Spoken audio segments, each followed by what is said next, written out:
Hey, party people, what's up? Welcome to Bold Voices, the live stream. I'm Angela Beltramino. I have another incredible panel of guests here tonight that I'll bring in just a sec. Just want to thank you guys so much for tuning in. Thank you for being here. Please light up the chat. We love seeing your comments. We love interacting with you. Thank you for reposting the stream, Push Past Paralysis. Appreciate you so much. Guys, if you would like, repost the live stream, we would really appreciate it. If you're on YouTube, please subscribe. We have a really fun, jam-packed show for you tonight. So super appreciate you all being here. Again, the more people you can get up in the room to chat with us and interact with us, the better. We love hearing from all of you. And yeah, so please put your bold comments in the chat and talk it up with us. Without further ado, my amazing guests tonight, you know and you love them all on the panel.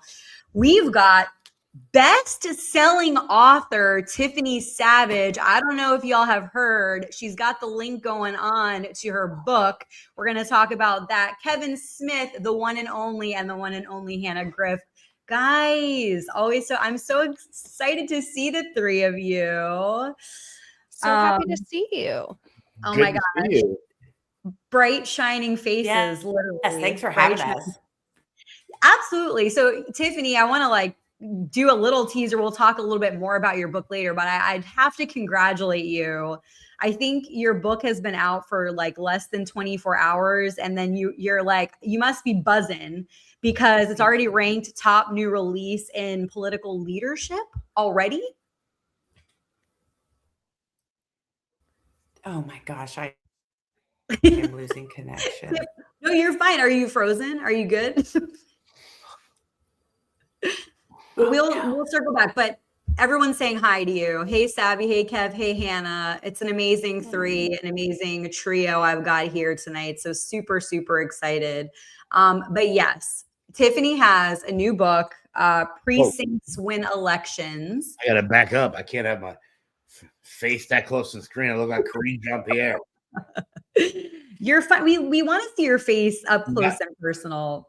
You know what it is? This shirt is tight. So people keep going, where's your neck? And I'm like, oh, under. See, they're getting to you. That's the problem. You can't let them win, Kevin. They don't know what they're talking about. Well, not all of us have the willpower to take on Ben Shapiro like you did. And the entire New York Republican establishment, which is me. But yeah, no, everyone's like, oh, where's your... I think you're handling yourself just fine, but yeah, you can't let. I have never thought anything about your neck, just like I never thought anything about my forehead until all the people. I'm telling you, when I first read the forehead comment, you and I can be friends until we are 200 years old. And I beg you, remember that time somebody said something about your forehead? I've seen it in real life. It's regular. It's regular. Thank you. Not like billboard, if you're gonna take out advertising space, it's gonna be cheap. You're gonna have to write really small. I hope everyone heard you. For the people in the back, Kevin has seen me in real life, met me in real life, and he's like, didn't think about your forehead. No, I was just happy to. Well, really, what was funny is that when we met for the first time, it was actually when I met you for the second time, but you didn't remember the first time. So that's fine. That is not. I think we had no. I went back and did a deep dive on this. We met. We met. Were supposed to meet, and I'm pretty sure George canceled. No, that was a different time. We met with She Who Shall Not Be Named. Okay. Well, we have a debate on this, but anyways, we've got Tiffany back. Tiffany, I am here. I am you guys. I am dying. Nothing is working. Angela, what you got to realize is that down where Savvy is, they got 1/8 of an inch of snow, so now nothing works. Actually, that's fact. Yeah, actually, that's a really good point. Are you okay, Tiffany? I know, right? I'm like, oh, that's right. Listen, I'm hurrying. I'm coming. I don't know where the screen is where y'all are. I am actively scrolling. We are spiraling currently. There we are. Hi. You're beautiful. I love it. Great. All right, we're back to the cell phone. Yay. Hi, It's everybody. Sorry about that. and we By the can way, see her does little everyone cutie. does everyone know who shall not be named is? Is that like obvious? I don't think everyone I know does. you do. I know. I'm not sure. Savvy knows. Hannah, do you know who she who shall not be named is? I don't think so. No. Am I not privy? Oh, if you're on Twitter, you're fully aware. Oh, okay. Then I mean, I'm not opposed to talking about it. Our mutual friend, the richest baby mama in America. Oh, Oh, okay. yeah. Okay. Yeah, we hung out I haven't said a peep. Look. She's always been cool with me. So Same. I have nothing bad to say about Ashley. Nothing bad. And look, Elon, if you want like a short, chubby kid, I'll have it for you. Stop it. With no neck. I was a little offended that I got an Elon like, but no If offer. if you want to bring a turtle, I too got a like and got nothing. What the hell, man? How come Elon, Booby, let's go. Let's go. What did you just call him? Booby. I'm trying to have a cashier, baby. No, I also have nothing bad to say about Ashley. She's always been great to me. I hung out with her a few times. It's been a while. A lot has happened. But yeah, I can't say she's always been good to me. She's always been very kind and gracious. She did my show a few times when she didn't have to. So for all the people out there talking shit, I've hung out with Ashley. She's actually very nice. She's probably in a bad way and got herself caught up, and you have no fucking idea what she's going through. So why don't y'all relax? Always. I mean, that's good advice in general, right? We never quite know. People are very quick to jump to judgments and talk shit. People have a lot going on. You don't know people's situations. But yeah, so that's that. Thank you so much, Zachary, for reposting the stream, and Chris.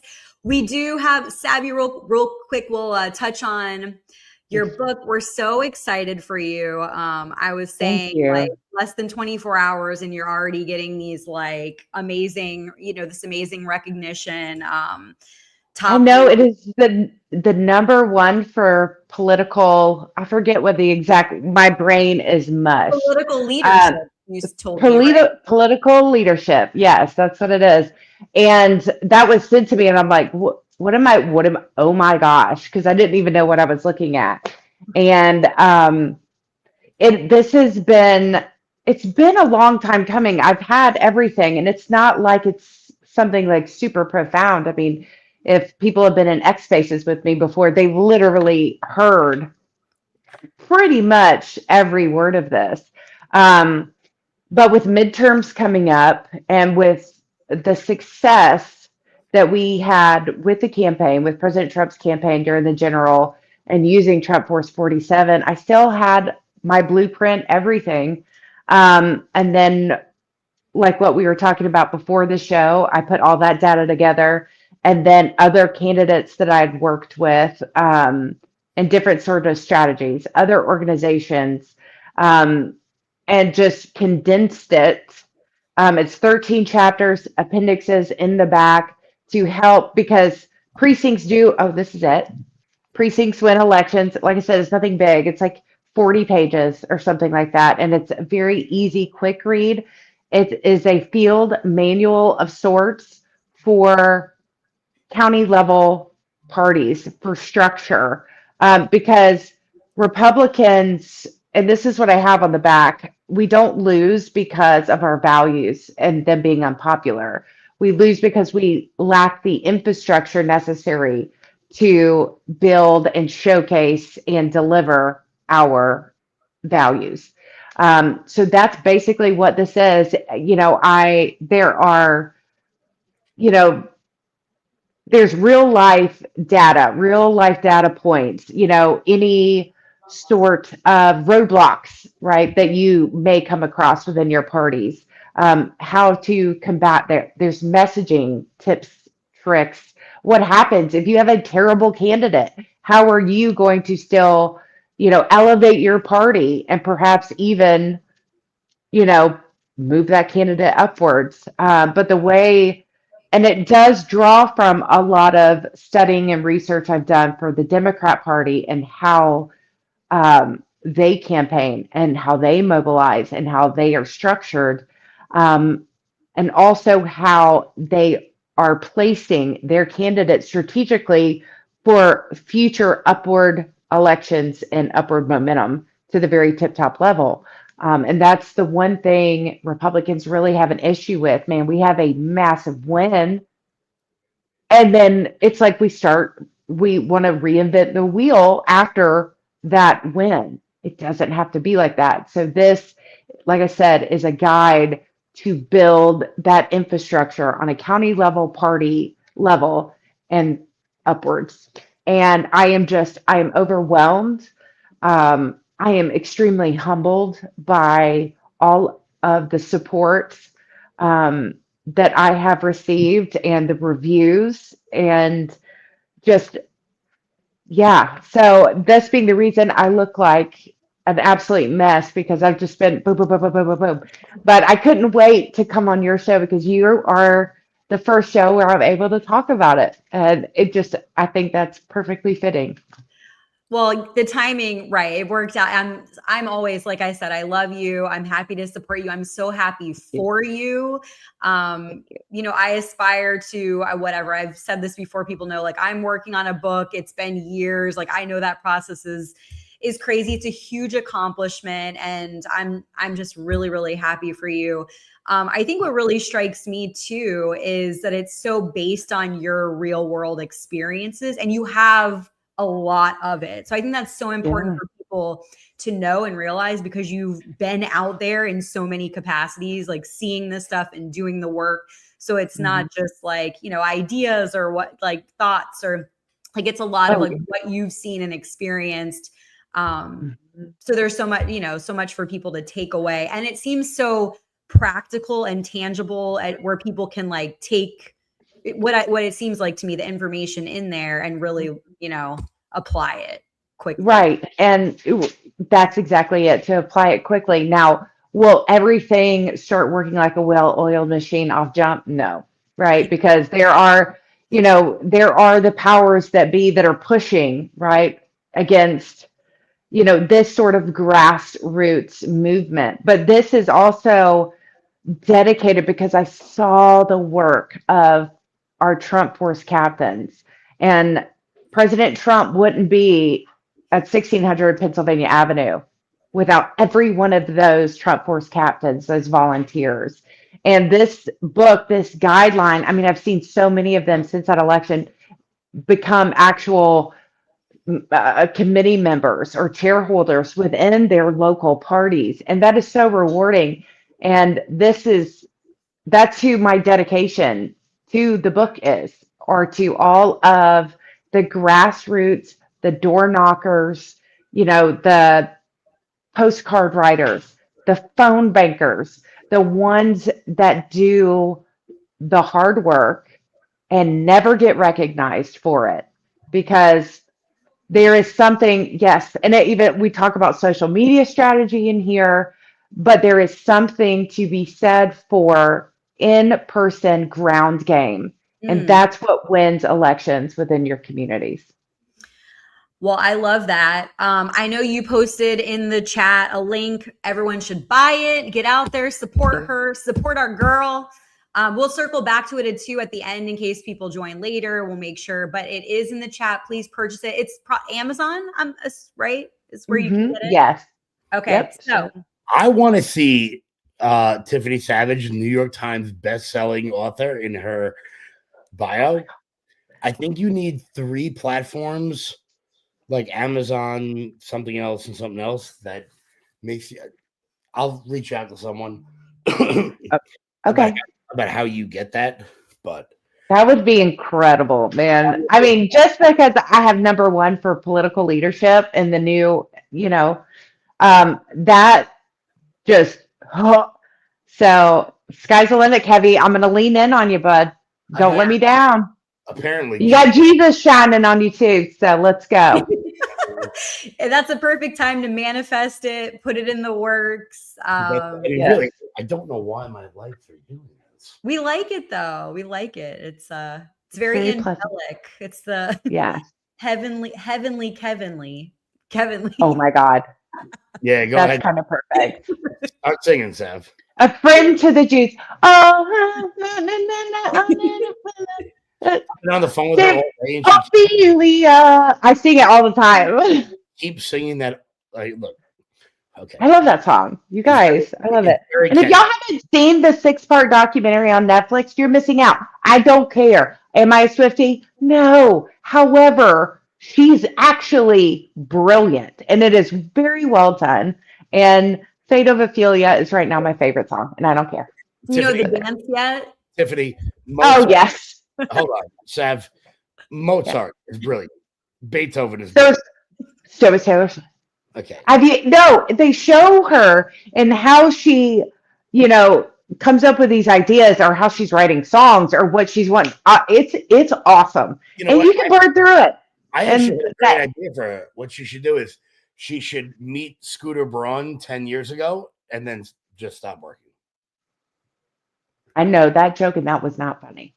I Britney mean, Spears. I feel like you do have to respect the level that she's Oh, yeah. at. She- Like you she's- can't be, She's so talented.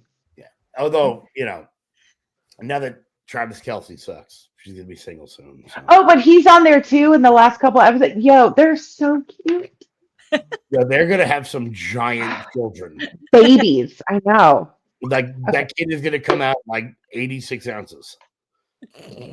Angela, it's your show, sweetie. Go ahead. Oh, it's fine. No, but one of basically my best friend is a huge Swiftie, so she keeps me, I'm in the know because of her. So My cousin-in-law is like an aggressive Swiftie. yeah. My cousin's wife, she actually went on Ellen, and Ellen got like her to meet Swift.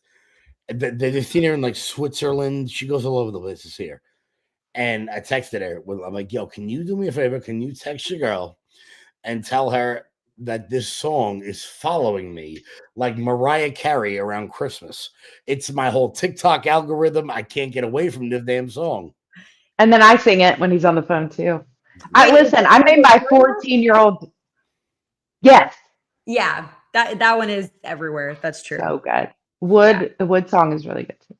I cannot go anywhere right now without Taylor Swift playing. Like this week, I feel like every single place I've entered is a Taylor Swift song, and it's a different one. You know how hard it is to have your like 8th or 9th album be the most popular? like Nirvana Nevermind was their biggest one. Mm-hmm. Most people can't name their next 3. Like, you got Yellow Submarine. Most people can't name another Beatles album. But like to be around as long as she is and still like making top charting hits is bangers. I mean, listen. I made my 14-year-old daughter watch the documentary with me. She didn't want to, but guess what? She did. And she's like, huh. Okay. I think about this. Alanis Morissette made the greatest album of all time and then disappeared for 3 decades. Yeah. That was because the whole, what is that? Full House. What was his name? No, when you find out Dave Coulier.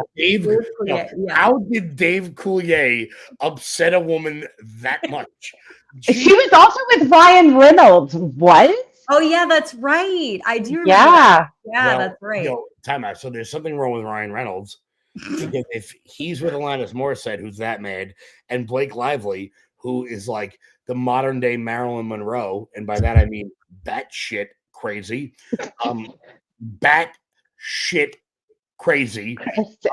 Maybe Ryan Reynolds needs to stay in Canada or owning soccer teams or whatever the hell it is, far away from North America. I think he owns a bourbon company too, doesn't he? Yeah, they all have alcohol something.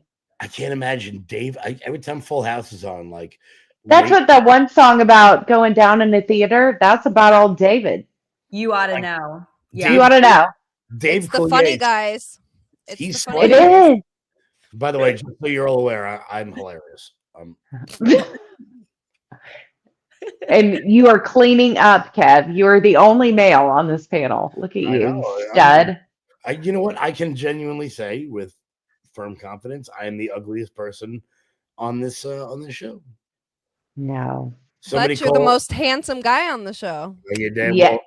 I say that all the time when people are like, Hannah with the assist. Well done. well, whenever people say like, "Oh, you're homophobic," I'm like, no, I wish all men were gay because then suddenly I'm looking a lot more appetizing. And on that note, Moving on. I love the I love the chat. I love the banter. I mean, I could do it all night, but I do have quite a bit for us to cover tonight. So, guys, continue to interact with us in the chat too. We'll bring up your comments on the screen. So yes, everybody buy Tiffany's book. We'll talk about it again at the end in case anyone missed it. Precincts win elections. So proud of you, Tiff. So excited for you. Love it. Thank you. All right, first up, Jack Smith. We don't have to spend a lot of time on it, but I thought we would mention, for those of you who don't know who it's a very common name, Jack Smith. It really is, right? Right? Like, come on, Mom. No relation. Oh, yeah. Is that your brother, Kev? No, but my brother's just a big douche. So Ooh. I hope your brother's not listening. no, he's not going to watch. Don't worry. Well, this Jack Smith served as DOJ special counsel. He was appointed to oversee 2 federal criminal investigations into Trump. One was regarding his role in the J6 attack on the Capitol and efforts to overturn the 2020 election. The other was about mishandling classified documents. Ultimately, these cases were dismissed or dropped when Trump won in 2024. But today he gave public testimony before the House Judiciary Committee. It was his first public appearance discussing the Trump investigations, and he essentially doubled down, defended his work, stated that evidence showed Trump willfully broke laws. What are your thoughts on Mr. Jack Smith and his testimony today?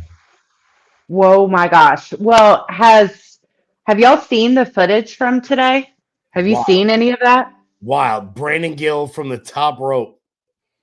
Brandon Gill from the top rope. Dude's a stud, man. Well, it turns out the best way to be a savage against genuinely awful people is have Dinesh D'Souza as a father-in-law. That's true. Dinesh, I would agree. the legend ever. No, but Brandon's absolutely spectacular. Because he speaks regularly. He doesn't do this sort of legal parlance, mumbo jumbo, parliamentarian crap that we are forced to put up with in Congress. Brandon just literally, when Jack Smith paused and was like, well, where he goes, we're not doing this. We're not doing this. Like, you're going to drag this out for 5 minutes crap. Like, and I mean, well, let's also really quick, because Jack Smith literally exposed himself, because when Gooden asked the question, or he actually makes a statement, and it says, and I quote, "It strikes me as odd that you don't remember who swore you in or how you were sworn in." I'm sorry, what? That would be a kind of a momentous occasion. Then the Gooden says, Attorney General Garland had you retake the oath of office. Why did he make you do that? Smith tried to deny knowing the particulars, but Lance blew it freaking wide open. And then you had with Jim Jordan, right? Because then you had the one police officer, whatever, in the back, literally yelling, "Go fuck yourself," but covering up as a cough. Like, get out of here. Their goose is freaking cooked. And watching this play out, like I said, Brandon started the day off. Like, that was the first thing when I got on the X. I was like, whoa, this dude's a national treasure. And it has just been racking them up all day long. Brandon he's incredibly talented. I joke around that he's Dinesh's son-in-law. He is, but he's talented in his own right. And it's great to see him doing so well in Congress. He's young enough that he can actually make a difference for an extended period of time. And we need that, because most young people go into Congress and then either get corrupted, or they don't actually do anything, or they just kind of get sucked into the blob. But Brandon is wealthy in his own right, and I'm really happy for him. I just think it's great. I love it. What do you guys think? Since these cases were dismissed, what do you make of his role and his decision to speak at this point in Congress? I think he's trying to save face. That's all, because this is a sinking ship that he is on. And I think he is trying so hard to try to save as much face as he possibly can. But he is literally, he is just adding weight. Who was it? One congressman asked him about, well, you made public statements and, subpoenaed congressional records, and you were on record saying that you believe that there was stuff, against President Trump. And now it's coming out that there is nothing. So, how can Americans trust the system? And all Jack Smith literally says was, I'm sorry, I don't understand your question. Come on, bud. That's such a cop out. Yes. And that's what this whole, and I'd be interested to see, because I know, Fox had it live streaming. I'm sure C-SPAN did too. But I'd be interested to see how much coverage was done on your mainstream media, your CNNs, your, NBC, MSNBC, to see if this is covering, because they're all guilty of this too. They played into it so hard. And now that, the establishment, today was not a good day for them, to say the least, in many ways. Yeah. My thoughts. Yeah. Well, and now I don't know. Like, is there going to be retaliation and whatever? That's what he's claiming as well. You mean on Jack by President Trump? Mm-hmm. Okay. So this is where, and this is my opinion, okay? I got asked this so many times with working for the campaign and being, affiliated. Well, what about retaliation? You know what? And you know what my answer was? Full fucking send. I'm sorry. I hope President Trump continues to expose these people. I really do. I am so sick and tired of, look, do you know why President Trump is popular for all of Angela's post-liberal viewers? Listen, be sweet to them. President Trump is popular because he punches back. But never down. For 30 years, Republicans have gotten progressively punched in the face and yelled, "Please stop hitting me." Where Donald Trump says, "No, I'm going to swing first. I'm going to come out the gate with the story." When Mitt Romney ran, and they said that he used to drag his dog behind the car or put it on top of the car, he just sat in the corner like a bitch and didn't fight back. When they said he didn't pay his taxes, he didn't fight back. John McCain came out, well, Obama's not really a radical Muslim. Like, Republicans just keep getting hit and they never swing back. And that's why we lose, is because they're like, well, we need decorum in the House of Representatives. Without decorum, what do we have? And I'm like, decorum doesn't win elections. You have Ilhan Omar, who's a terrorist supporter. You have AOC, who's retarded. You have Jasmine Crockett, who can't read. You have Congresswoman Milk Dud from Boston, who just yells at people all day long. You got Jamie Raskin, who looks like he has ass hair on his head. Like, I'm ready to fight back against these people, and I'm waiting for leadership to do it. I'm waiting for, people like Kevin McCarthy or anyone on Fox News to swing first. Won't happen. And that's why we love President Trump, because he walks into Davos and goes, we're the boss. You'll all do what we say. I'm not asking. Where you have James Comer, who's like, well, first we need to subpoena the Clintons. And then when they deny the subpoena, we need to have a congressional hearing about holding them in contempt. And then once we hold them in contempt, then we'll issue an arrest warrant. And once we issue an arrest warrant, then maybe someone will go pick them up. Like they went to Steve Bannon's house and grabbed them in the middle of the night. Where President Alex, or what's it? Yeah, Alex Joe or Alex. What? You get it.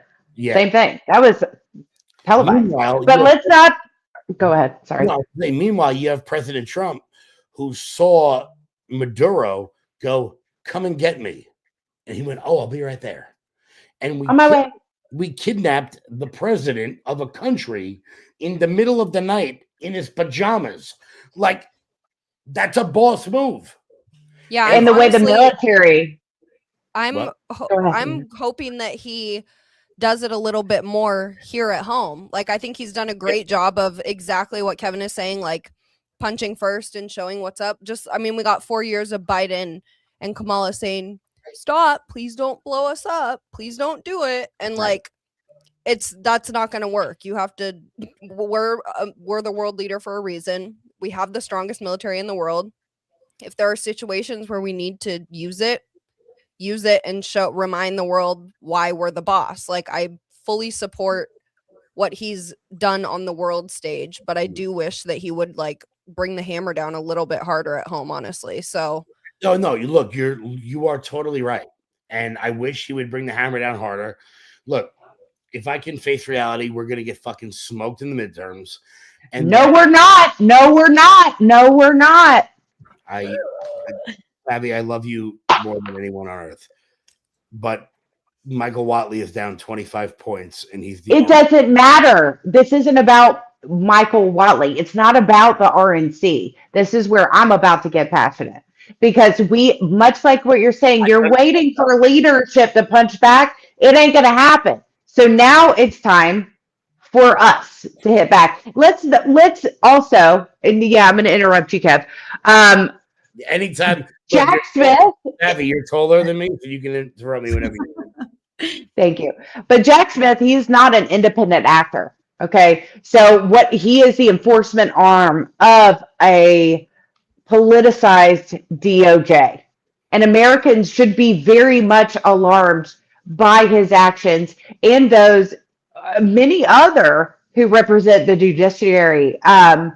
Because you're seeing prosecutors and judges that are shopping for charges, not crimes. That's extremely, extremely alarming. And President Trump hinted to this before the holidays. He's like, just hold up. Wait till January. Just wait. Hold up. And now you're going to see things starting to happen. There are going to be arrests. There are going to be charges made for actual crimes. Not just, oh, I think he may have did a thing. And I think this is extremely, extremely important. Can Pam Bondi step it up? Sure. Absolutely. But there's a lot of things, and I like to bring the attention to this. As an average American, we really have zero clue what is going on behind the scenes. I think that's very important. And I'm sorry, but for instance, will use the deputy or the director of the FBI, Kash Patel. I'm sorry, Mr. Content Creator or Mr. Joe Blow down the street, that you didn't get your email as the chosen, civilian to get intel to blast it to everybody.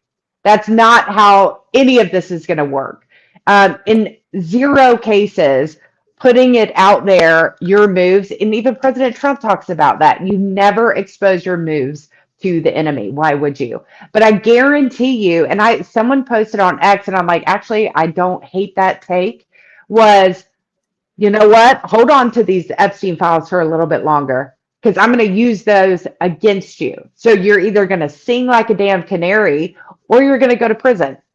You decide. And you know what? As a leveraging tool. You're so right. There are two people in particular. I know one of them is who you're talking about, and the other one is who I'm talking about. Mm-hmm. Mm-hmm. Kyle and Ryan. But other than that, nobody else in particular. One of them who has a career, and the other one who's never fucking left his house. Well, one of them's in a lot of big trouble too, but we don't need to go there. So, cheers. Worry. This is Sprite for the TikTok algorithm. I bet it is. Is that a new Sprite? Design. It's a cold snap Sprite. Brought to you. Use promo code LOUD for up to. Ooh, yeah. We need to get some promos going. We need you know what? Do you want to be officially removed from the bold lib side of things? Because I'll get you on my pillow promo code right now. Oh my gosh! I'm not abandoning my bold lib. But she's not. But she does live in the free state of Florida now. Yeah, she's so liberal. She fled New York and went to Florida. Well, thank you guys for your thoughts. Yeah, we were actually talking Tuesday night, based on the press briefing by President Trump and like kind of what the overall tone was. And I think it is like strength, as you guys were talking about, and confidence, and, that America's strong. And so, yeah, he definitely isn't someone to let things go and not. Angela, here's the way it is. And this is not President Trump in particular. This is a broader context. What is the point of America being the world superpower, being the superpower of the West, if I have to ask Finland what I should do before I do it? What is the point of the, we're going to do this, but we have to ask North Macedonia? I'll give anybody in this chat $10 if you can point that out on a map. There's like 89 people in there. Like, what is the point of being the big dog on the world stage if we have to ask permission before? Oh, did you see what he put out about Canada before the show started? Mark Carney, okay, you want to take your denim-wearing lesbians riding a moose and do whatever the hell it is you want to do. Like, I have when Canada, anyone in Canada says something, I'm like, you benefit from the greatest border in the history of the world. It's called America. And if you've been to Toronto recently, it's not a Canadian city. Nobody there sounds like Jordan Peterson. They're all selling falafels on the corner. Like, but every NATO country lives under the bosom of the security that we provide and then tells us what we're doing wrong. Well, in Germany, we have free healthcare. We have free schools. We get to vacation in the Mediterranean. And I'm like, well, yeah, we're covering your biggest expense, bro.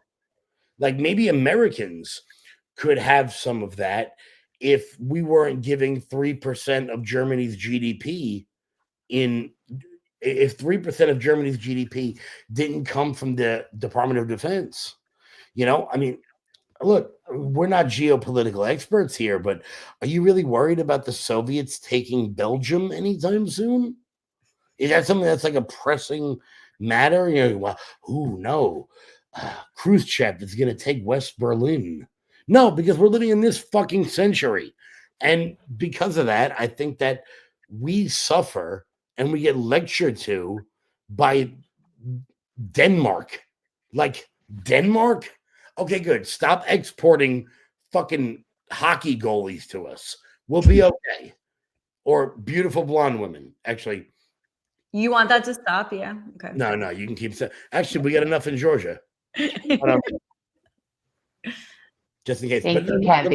But seriously, it's like the little brother dictating what we eat for dinner every single night. If you brought it down to the smallest level, it's like, no, we're done with this. And I think that's what Davos showed for President Trump. It's that, no, we're Americans. There are no Chevys in Berlin. There are no Fords in Italy. but there's a shitload of Fiats and BMWs driving around America, and we're not going to stand for it anymore. That's true. Well said, Kev. Geopolitics on beer number 7. How you doing? I don't know. You said you're not a geopolitics or political expert, but maybe you are. Well, you gotta lower expectations in case you don't get it. Well, and I think that's a lot of this fake outrage that you're seeing.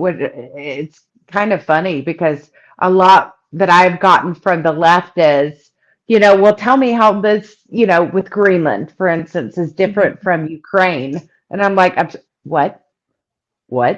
Did you really, really ask that? I literally went on an 1.5-hour conversation in a thread yesterday with Grog, or however y'all say it. You really can't say it right. Are you talking about Grok? Yeah. Grog. That was so cute. I love it. When she says it, there's at least 4 more vowels in that word. Grog. Grog. Anyway. Hopefully Elon's listening. Maybe he'll rename it. No, we're not going to rename an international global platform because some people in Hazard County, Georgia can't say it right. There is not a Hazard County. Okay? Yeah, there is. I met Luke and Bo there. No, you didn't. You sorry, guys. What were you saying? I was sliding across a Challenger. It was great. What were you saying about Grok, aka Grok? Your conversation. Yes. And at one point I was sitting there thinking, because it got kind of deep, and I was really proud of myself in this because, well, I was frustrated because his response time, I don't know what it is, was quite fast. And it would take me a while to, formulate my answers to the questions. I never once asked it a question. But it started, and so did this conversation. And I was really, and I hope it's in my highlights pin tab if anyone wants to go read it. But I really hope that people do educate themselves on what the situation with Greenland actually is. I mean, it is not a war. Like, as far as Ukraine, we funded that for so many years with zero ROI. And there was really, it was almost just like a dick measuring contest. Sorry. But with Greenland, that has strategic, what's the word I want to say? Benefits. Yes. Or drawbacks from it, because we are trying to negotiate with Greenland. Then you've got Russia and China that will take it by force. Right. And that is a massive shipping lane. There are rare earth minerals. That would be our first line of detection. If you look at it on a flat map, it makes more sense. But that would be our first line of detection for, submarines, underwater nukes, which Russia is well equipped with at any given time, and they are pointed at us. China the same. From Russia, it would take one of those nukes, I think, to get to New York. It's something like 23 minutes? Are you kidding me? And some of them are so stealth that they go at a speed that is undetectable by our submarines. So being able to build more of a military infrastructure, but it would also be beneficial to Denmark and to Greenland, because I think these negotiations should include, input from locals from each region or from each country, use their citizens, right, for whatever it is that we need, that we are, that we have planned or that we're going to build or, that we need developed. So it would have a profitable impact for Greenland and for Denmark. And a lot of people, they don't understand the base that we have there, because currently, yes, we do have like a SpaceX base there. But what a lot of people don't understand is we have to get permission. We can't just go roll up in there whenever to utilize that base. I think it's called, it's pronounced like Gilk or something. If I can't say Grok, I most certainly can't say this one. But, you know, in a time of crisis or a credible threat, you know, from an adversarial nation like Russia, like China, we cannot wait for the Prime Minister of Denmark to sign a pink sheet of paper and stamp it with, okay, guys, come on in, it's fine. You know, at that point, it's too late. So I would encourage anyone just, you know, hold up, stop being reactionary, use the Dan Bongino rule, the 72-hour. If you see something, hold up, wait on it, sit on it, research it. And then if you're still outraged after, well, then fire away. But there are a lot of different, a lot of different lanes, angles, angles with this agreement that we're trying to forge. And this is nothing new. President Trump opened these discussions about Greenland back in 2019. So people that are like, oh my God, I can't believe it. Well, excuse me. We had this talk like 7 years ago, but it's okay. Glad you're here now. Yeah, no, thanks. And I'll step down off my soapbox. No, thank you for that. It's interesting. We actually on Tuesday's stream, we talked a lot about this based on the press briefing and what was going on with Greenland. And we kind of explored all the different sort of angles, pros and like, you know, opinions on it, potential benefits and stuff like that. So that's, I appreciated, you know, hearing your perspective on that as well. So no, I appreciate it. It's good info. And I completely agree with you. I had to do my own research too. And I agree. You should inform yourself, you know, and before forming like a harsh opinion or a strong, right. So it's kind of know what's all going on there. So okay. We will move on to some fun topics, a little beyond just politics. Do you guys know about the beef between Ruby Rose and Nicki Minaj? I know we were just talking about Nicki recently at AmFest, and so I have some fun personal facts, experience about Ruby Rose. So it's funny, right? I was like, what is this, you know, beef going on with Nicki and Ruby? And I was like, okay, Ruby Rose, for those of you who don't know, DJ Ruby Rose, aka actress Ruby Rose, from Australia. I was like, why is she coming at Nicki about a tour from 2012? Like, why is this That's happening? what I was wondering. Right. Like, why are we talking about her being mean on a tour in 2012? Like, what? So then upon doing a deeper dive, it kind of stemmed from Ruby Rose defending Don Lemon, because Nicki essentially, you know, on socials had some colorful language about Don Lemon where she called him Don cocksucker. Beep, Poor Angela, she didn't want to go there. Look, no, it's fine. It's fine. I'll leave it to Kevin for that. I don't mean to cut you off here, Kevin. A little game of what is true. We have in the red corner Don Lemon, who called a girl born in Trinidad a racist. Or we have in the other corner a gay man who was called a cocksucker. And I want to be clear. I have no look. Whatever. We don't have a dog in this fight. Dog in the race, yeah. Whatever blows your head back, babe. But like, you know, like I think it's hilarious. Nothing Nicki Minaj said was false, and everything Don Lemon said was. But because Nicki Minaj was kind of an asshole about it. By the way, how is Ruby Rose still a thing? Nobody has like cared about her since Orange is the New Black. I will just say exactly. I haven't heard about her since Orange is the New Black. Well, you think about this in a Go ahead. Sorry. She's like the sexiest man I've ever seen. Like, but no, think about it in a strategic way, right? And I don't mean to draw this back right to President Trump, but that's the way my mind goes. Okay. So what happens? Absolutely is. Yeah. What happens when you align with President Trump? You are new on the scene and you are boom. And you're like, I am a loyalist, I am MAGA, and he takes notice, you're catapulted.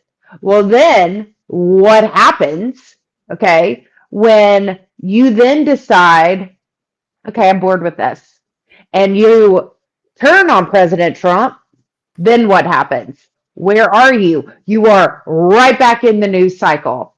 And so I think that is an important thing to remember as far as because what Rose got her start, right? She's more of like an influencer, right? And she was a yes. DJ in Australia, and then she got a part on Orange is the New Black. And then she was running after a megalodon twice for no reason. Well, and I think it is something to note that Nicki, she's been on the scene for a while. She has built her own legacy, her own lane. And then you have someone who is fueled by social media and literally just taking attention. But that attention turns into profitability for her. And especially if she was obsolete, well, guess what? She's getting more monetization. She's going to get people that vehemently disagree with Nicki to be like, all right, I'm going to string you this track. We want you for here, here, here, here, here. Ruby Rose hasn't been, and look, I mean, I don't know her DJ prowess because let's be honest here, DJs now just press buttons. Like nobody. Her Tilton's a DJ, but a damn good one. Look, sorry. Nobody's spinning records anymore. We're not living in NWA territory. Like, oh boy. Yeah. Oh boy. I can see it all. Oh, good. Sorry. You broke your phone. No, we didn't. Oh God. To be a DJ, like, you know, unless you're like Axwell from Swedish House Mafia, like I'm not listening. I don't care. I love them. Yeah, me too. Come on. I'll tell you a story. But you know, I just don't know what relevancy she has anymore. Like you were in a B-level sitcom, and then you got into a D-level movie that they made a sequel to for no reason, and now I have to listen to your opinion on geopolitics? It's just funny because nobody has cared about her since Orange is the New Black or heard about her. And I mean, I remember saying this when we talked about Nicki at AmFest on the stream, whenever that was, that people were going to start coming for her because she has aligned herself with the right and with Trump. And well, we saw that with Cardi B, and what did Cardi B do? She quickly tucked tail and ran. Right? Well, this Nicki Minaj, you're right, Hannah. I said this on the stream last time too. Is I'm a Barb. I'm a diehard Nicki Minaj fan. I have loved her since before to high school, at least whenever Pink Friday came out. But I knew this was going to happen, and I've also always known that these are her beliefs. She has chosen, you know, to come out and go to TPUSA, but I remember saying on the stream, like, she's never really made it a secret that this is like where she aligns herself politically. People are just starting to notice because she's, you know, doing it more publicly and did that. And I knew that the attacks were going to come. And the fact that Ruby Rose has nothing else to say except something from 2012, like you mentioned, Angela, it's like, you couldn't come up with something in the last like 15 years since then. Like you obviously have no proximity to her, or, you know, it's just weird. The whole thing is weird. And I think it's directly related to Nicki coming out first. Like, yeah, it's just, she wants attention, and she knows that it's easy to get a response out of Nicki because she's quite quick to, you know, get on Twitter and which I think is hilarious. But I also wouldn't mess with Nicki because she is a blood. So I would stand down. Just like, remember before when I was talking about President Trump punching back? Like Nicki Minaj, you talk shit about her, she's gonna punch back. Like, have you guys seen that TikTok where someone said she looks like Hulk Hogan? It's one of the funny. She was on a TikTok and somebody put like Hulk Hogan hair on her. It was majestic. But like, she'll punch back on Twitter, and that's what we need. I just want to say Nicki Minaj, by the way, from Queens, New York. Please follow me. She's from Queens. I don't know if you guys know, but there's at least one person on this panel from Queens. We're both just as awesome. But Nicki has made it to a point where she doesn't need these people anymore. Correct. So even if you look at the Hollywood people who don't need them, Patricia Heaton, Sylvester Stallone, Arnold Schwarzenegger, Chris Pratt, they have made it to a point where they have fuck you money. Mm-hmm. And like Joe Rogan says, what's the point of having fuck you money unless you tell people fuck you? And dude, I tell fuck you to everybody. I ain't got one. No, but you got a big ass chair. That's been life against. I have what? Really comfortable, by the way. Yeah, I want to snuggle up on that chair. Why it is so comfy. You look like a baby sitting in a regular chair. Angela, I want to hear your story about Ruby Rose. I do too. Okay, so a couple of things. Look real big. I mean, yeah, I think the points are exactly right. She hasn't done anything in a long time, like staying relevant. All of that makes complete sense to me. But just some fun things. So right, she came at Nicki about 2012, whatever, that she has an outsized ego and had to fire someone every day, whatever, a bunch of whatever. But so in my first couple years of living in New York City, I worked on Orange is the New Black. It's actually one of the first I did. It was one of the first jobs that I had in the background extra world. And I actually got my SAG card working on Orange is the New Black. And it was really cool because speaking of Queens, I lived in Astoria at the time and they filmed at Kaufman in Astoria. It was like the best job ever because I could walk there from my apartment. I would like get an iced coffee on the way, like walk to the stage. It was like a dream because I just moved to New York. Orange is the New Black was like the hottest show. And I got in as an inmate, background extra, non-union at the time. It was like my first, I was like, oh my God, I'm on season 2 of Orange is the New Black. So it was amazing. I actually have a photo to show you. Oh my God. Show it. Oh my God, that's awesome. Oh my God. I mean, not the best. I look like I'm gonna eat her face, but that's awesome. Now I'm gonna go watch it. Send me a signed copy.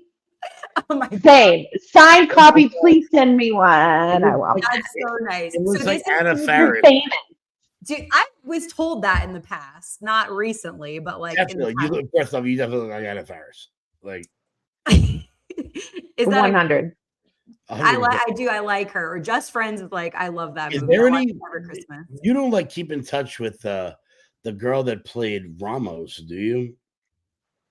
Because she was Then stop. No, I mean, so I wasn't, like cast or anything. I was like, background, but it was cool because I did end up like being part of the meth crew. Like I worked with like the Taryn Manning like meth crew. So I, the laundry and became a whole thing. Wait, so if we play 6 Degrees of Kevin Bacon, you can get from you. We could totally do it. You can get from no, hold on. You ready for this? You can get from you to me in 3 moves. Ooh, that's good. You were in Orange is the New Black Mm-hmm. with Pablo Schreiber. Mm-hmm. And I was in Allegiance with Pablo Schreiber. Wow, that's quick. He was just in, was it like His and Hers or something? I just watched a show that he was in. I haven't seen him in forever. He plays Tonto in 13 Hours. Okay. But for anyone who doesn't know who Pablo Schreiber is, his brother's the more famous actor. Oh, Liev. Yeah. From Ray Donovan. Which I also worked with. Oh my God. Shut up. Ray Donovan was, man, I love that show. Yeah, I was talking about this Tuesday. I stood in on Ray Donovan like the last season for Carrie Condon. His like love interest in the end of the show. Like you were so famous. Oh my God. Sadly, you should have been on Walking Dead. That was in Georgia. I auditioned for Walking Dead. I should have been on Vampire Diaries too. Well, I should have been on Real Housewives of New York, but shit don't happen. I'm too old. There's still time for all of us, but yeah, I know, not at all. But yeah, you can get from you to me in 2 moves. I missed my SAG card by one credit. Well, you can still do it. I don't think that stuff. I don't think it like goes away. Hold on.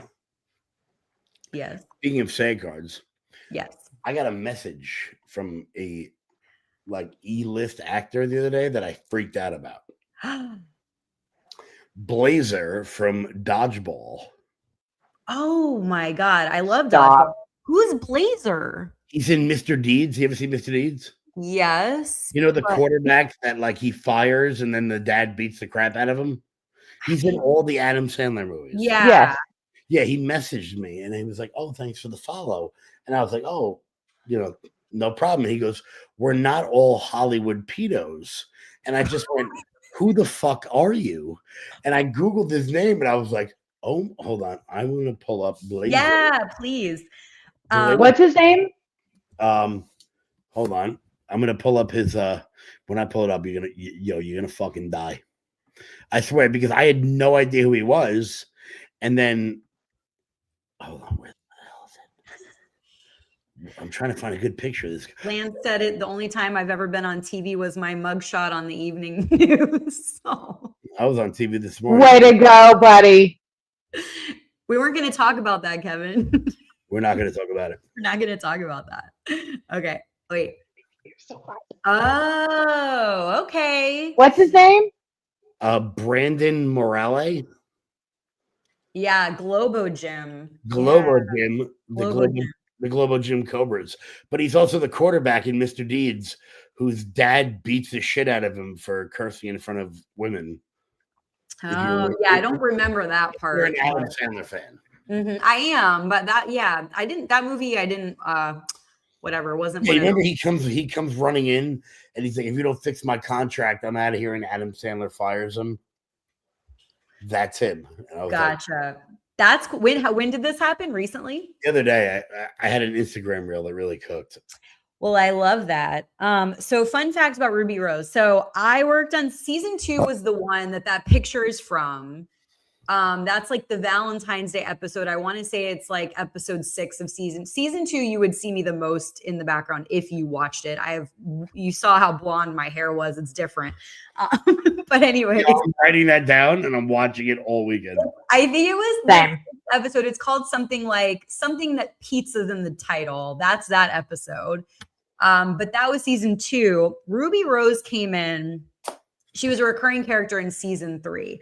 As I mentioned, right, she was like popular in Australia. She was a DJ. So they hired also in the LGBTQ communities. And that was obviously Orange was like big for the community. So they hired her. People thought she was hot, all this stuff. She's really hot. Fun fact, she's really hot. And you hear people say a lot that she's not a good actress, like not a good actor. I mean, she had no acting experience, but like, she was a jerk. Like she was anti-social. Okay? She was late. She didn't ever know her lines. The crew didn't like her. So basically she was written out pretty quickly. Like she lasted like a season and then, they transferred her to a different jail. So you know what? I mean, in that industry, really, I mean, in everyone thinks that they can join. I still think I could play outside linebacker for the New York Giants. Every guy thinks he could. Oh yeah, I mean, come on, I was a high school quarterback. Hello, it's not that hard. Most people don't know that it's not just like playing pretend. Like it's actually a profession, and the people who are great at it, and I mean the greats, like Leo and Daniel Day-Lewis and Tom Hanks and Meryl Streep, they become the characters. And we're now in a world where if you're Wait, was that my little buddy? That was Buddy. Sorry, she's not gonna come on. She's not gonna come on screen, but that savvy. He will. Come here, Colin. Yes, you do. Come here. Yeah. But like there's a lot of people who think they can act and they don't know the professionalism that goes into being Taylor Schilling, that goes into being what the hell's her name from that 70s show? Or Laura Prepon, or being Pablo Schreiber. You know, the leads. Anybody can come in and dick around in the background. I mean, I have screen time in Man on a Ledge with Sam Worthington and Elizabeth Banks. You know, I don't know what the fuck I was doing. Like, it was ridiculous. But, you know, it's a lot different from that. Yo, bro. Oh, hold on.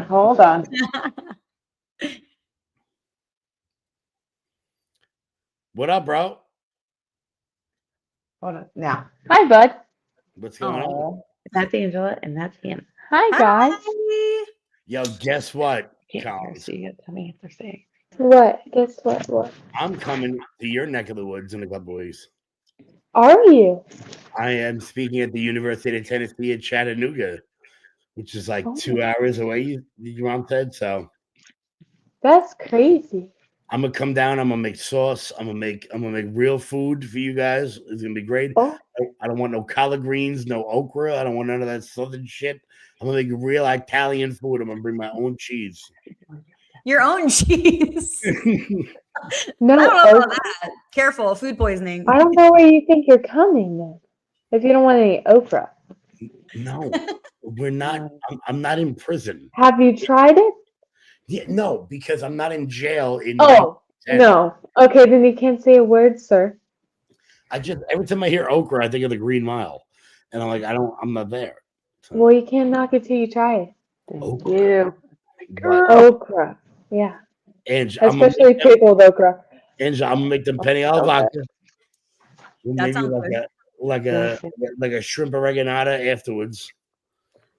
Sure. Okay. And why am I not invited to this? You want to come up to Tennessee?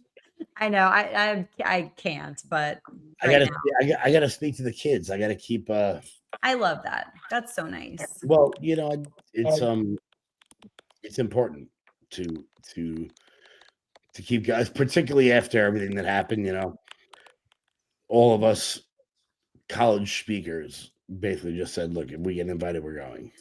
Because Charlie can't. So yeah, I love that. What up, Collins? Hi. My little lacrosse play. I'm gonna bring my stick. We're gonna play. I want to see what you got. Okay. I want to see what you got. I'm prepared. Ooh, yeah, that's right. You are your mother's. That is for sure. I see it. Have you played lacrosse, Kev? Oh, I was an all-state lacrosse player. Oh, I did not know that. Yeah, I had D1 offers, and then my knee was like, "Oh, you know what would be great if we didn't go to college." That's what it sounds like. Excuses. They build a house of failure, Kev. Yeah. All right. Well, tell that to Duke. But yeah, my knee exploded senior year, and went around the back of the cage. I hit the corner. And I was wearing metal-tipped spikes, which I shouldn't have been wearing, and I should have listened. And when I hit it, I slid out, and I popped my MCL, and then that was it. So I'm sorry. Such as like, and then I found the wonders of beer. Sam Adams. Alcohol.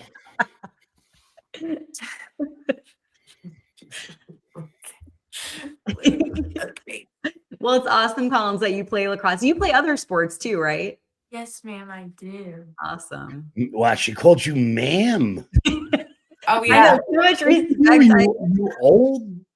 No, this is called Raised in the South.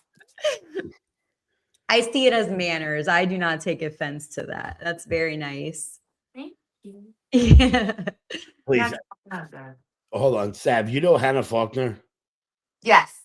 Okay, so she had on a show that she called me Mr. Smith, and I fell off the chair. Oh, that's sweet. I'm like, yo, Mr. She's Smith. a doll. I'm like, Mr. Smith Goes to Washington. Okay, that movie's 102 years old. What are we doing? Mr. Smith, I was like, get away from me. My back just blew out. Like, there's also Mr. and Mrs. Smith, right? Wasn't that like Brad Pitt? Yeah, that was when Brad Pitt. That was when Brad Pitt and Angelina were actually trying to kill each other in real life. So they're like, what if we just did it in the movie? No, that's when they were hooking up behind Jennifer Aniston's back. Well, that shouldn't be hard. She's obnoxious. She is. Ooh. There's no way you could be that hot and be that single for that long without being obnoxious. Say hey to Marissa. Hi, Marissa. There you go. She's reading the chat here. But we gotta look here though. And we have Spicy Chemist also. What's Oh up? yes, Spicy. I like him. What's I'm up, out. Spicy? We gotta talk to Meow Rider. Yeah, Meow Rider says I gotta hi. know where that name came from. But there's a kitty, so they like cats, and there's a bike cycle of sorts, perhaps maybe a motorcycle. So maybe they like both. Well, back to obnoxious people. No, last things I want to say about Ruby Rose is the Batwoman thing. So someone in the chat mentioned that. That's so Orange is the New Black was 1 year tops, like 2015 to 2016. Batwoman was also 1 season. So quite a track record. That was 2019 to 2020. There's actually more information out there on the internet about this. She claims that she exited the show due to like toxic, unsafe working conditions. But Warner Brothers and co-stars and PAs on set had a bunch of different things to say. More that there were multiple complaints about workplace behavior that they investigated. A co-star, justified her firing, saying it's very hard to fire a lead actor. And a PA on set described her as a tyrant and cruel on set. So that makes total sense. Like, because she didn't come up, bye Collins. Bye, Collins. Thank you. Yeah. But you know what? That makes total sense. Because Right. I feel like when people go on set that were famous before they became actors, they usually turn into assholes. Like if you run into like a DiCaprio, who was a child, What's Eating Gilbert Grape? He was like 12. Such a good movie. Great movie. But then one of my favorites. You sort of grow up in it and you know the lay of the land, but when you come in and go, oh, I'm already hot shit and I'm the star of a C-level sitcom or a C-level drama, it's like people just get annoyed with that because all the grips and the PAs and the catering staff are like, look, you ain't shit. Right. I'm going to be here after you and you're not going to talk to me like I'm an animal. And it, based on her sort of aura, even though I hate that phrase, her vibe, I just get that feeling like I am who I am. Well, if you have too much aura, I smack you in the face. But there's something to be said in my experience too. It's an interesting thing. Like people like her come in and they act like divas. Mm-hmm. It's like they feel like they have something to prove. I don't know. They're acting like a diva to be like because they feel insecure. So they're like fake it till they make it. So they're like, I'm a diva but you don't need to do all that. The people who are actually good don't act like that. The people who aren't real think that's how Meryl Streep and what the hell's her name? I'm drawing a blank right now. The one she was in the new Star Wars. Israeli girl. Oh, the new Star Wars. Like the newer Star Wars. Whatever. It's gonna bother me till I figure it out. But they think that's how they really act. Yeah. And the real ones don't. So when I did Man on a Ledge, Ed Burns, who legendary New York producer, he's in every New York show. He walked out of the hotel in purple satin pajamas with about a 64-ounce cup of coffee. And he shook every extra's hand. And he said, you ready to make a good movie today? Mm-hmm. This is Eddie Burns. Mm-hmm. This is like Saving Private Ryan. A legend. But he felt it good enough to come out and talk to every one of us. Yeah. We were ready to make a good film. Yeah. And you know what? Like, those are the ones that actually make it. The ones who thank the caterers. There's all these, like, somebody was telling me the other day that there is a formerly famous musician who had writers in his contract about what he would want in his green room, and he wanted purple Go-Gurt and Pellegrino, and if he didn't have it, he wouldn't go on set. Now, things are a little bit different for Diddy now, but that's the way he would operate. Because Have of you that, read some of those writers before? And I'm like, I would hold on, never. hold on. Like friggin' who was it? I think it's Mariah Carey. Like you can't make eye contact. She wants a certain sort of color imminent. Like who? I'm gonna tell you a fun story about. I mean, it's ridiculous. Yo, Nick. Yeah. Again, your show, honey. This has Oh, gone off the rails. Well, we'll let Kevin tell us about Mariah. It's so funny. He has so many things to say about Mariah Carey. Usually it's, I don't want to hear her Christmas song. Okay, so I'll tell you a funny, we're going to get a real story about Diddy in a second from somebody who was at the white parties. But Whoa. Long story. But Mariah Carey actually used to get abused at the school bus stop for being a, quote, Oreo, because she's half and half, by Rosie O'Donnell. That is a real story. Mariah Carey is from what? She's from South Southampton? I thought she was from Colmac, actually. No, Rosie's from Colmac. Mariah Carey is from Huntington. Yeah, and they used to argue. But yeah, Diddy used to have wild writers in his contract. Wow. But yeah, but Rosie O'Donnell used to be a big racist bitch, and now she's just a big bitch. Living in Ireland, big. Oh yeah. Like apparently Denmark doesn't ship Ozempic over to Ireland. Well, I think, but Kevin, before I forget to say this, I think there's less degrees between us now that you said something that you just said. About what? About Ed Burns. I worked on set with Ed Burns also. Hold on. You want to play a little game? Can I pull this up real quick? I will pull up the scene. Oh, here we go. I will pull up the scene that I'm in. So, oh my gosh. Quick story. What a treat. I was on disability from work. And a buddy of mine used to do extra work. He was in Boardwalk Empire. He did a lot of stuff like that, like B-level things.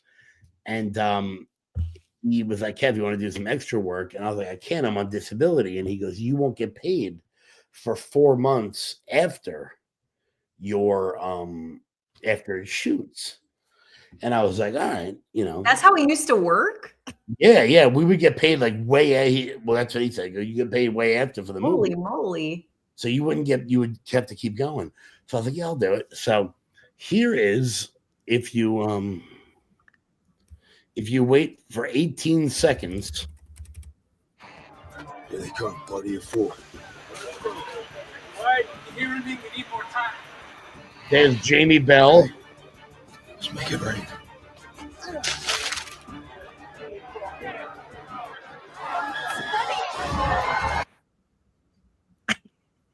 Green shirt right there. That's me. Yes. Yeah, that's me. I love it. Oh my gosh. No, I mean this. It was the coolest week of my life. Hands down. Like, so I'll tell you a funny story. I went to see the movie Alone because when we were on set, I saw the camera ahead of me and I saw one to the right, and that was all I saw. And I was like, yo, I'm gonna be in this fucking movie. Right? Yeah. So I told all my friends about it, and they're like, yo, you're not gonna be in a fucking movie. Come on. Yeah. I go to the movie to go see this. I go by myself because none of my friends want to go. The scene comes on. I pop up on the screen. They're sitting like 9 rows behind me. Oh, that's my boy right there. I was like, oh my God, like the greatest shit ever. That was my crew.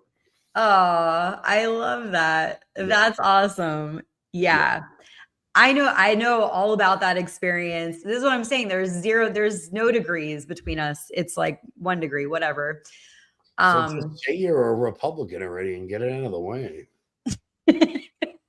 I'll admit, anyway, that's a very cool story. I didn't know any of that. That's really, really neat. But it is like that. You never quite know when you're going to pop up. I still have people send me things that pop up like, years later. You need to know, it's going to snow 1.5 feet this weekend on Long Island. I'm watching season 2 of Orange is the New Black, and I'm just, Well, keep me posted. Let me know if you spot me. It's fun. It's a fun game. It's not, yeah. Anyway, the one I showed you is like sort of the best example, like the best, whatever. Wait, you'll see me. So okay, we're kind of on this topic. So the Oscar nominations came out today. Just in case anyone's curious, anyways, people are talking. Basically what came out of it is that, Oscar noms, snubs. What do we think? Sinners, I haven't seen it. I don't know if you guys have. I mean, I did hear a lot of positive things about it for sure. Oh no. Yeah. Anyways, Sinners broke a record. It has 16 nominations, which is the most ever for a single film. The other previous films that had that record had 14, which was like Titanic and La La Land, and a movie called All About Eve, which I don't know what that is. Which I want to be clear. Yes. Very clear. I miss good movies. I miss quality films. There's no fucking way you can be nominated for 16 Oscars and have a normal run-of-the-mill person like me never heard of the movie. You never heard of Sinners? Have you?